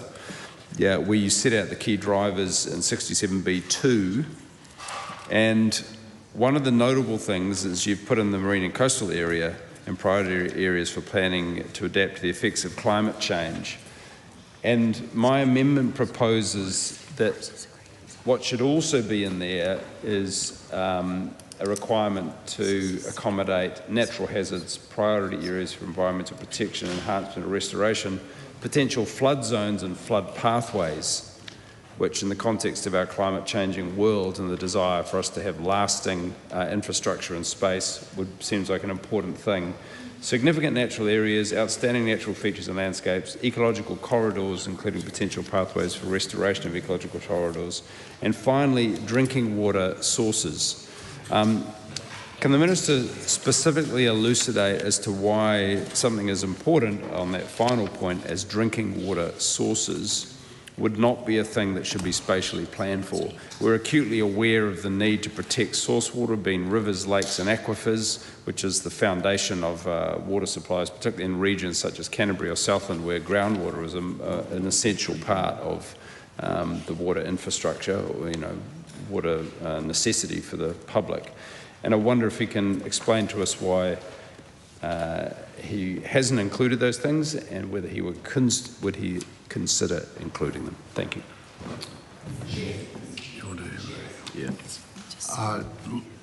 Lawrence Zunan. Thank you, Mr. Chair. I want to move on. Actually, no. I'm anticipating the member may take some time. We're very near the cut-off for the lunch. So I'll save yourself until afterwards. I'll go to the Minister. I'm advised that not every region will need to do that. It may be that in some regions we do that if it is significant. We may do that through national standards, but it's not a hard legal requirement. But regions may choose to do it, or we may make them. Oh dear. Time has come for me to leave the chair for the lunch break. The committee will resume following question time. Thank you.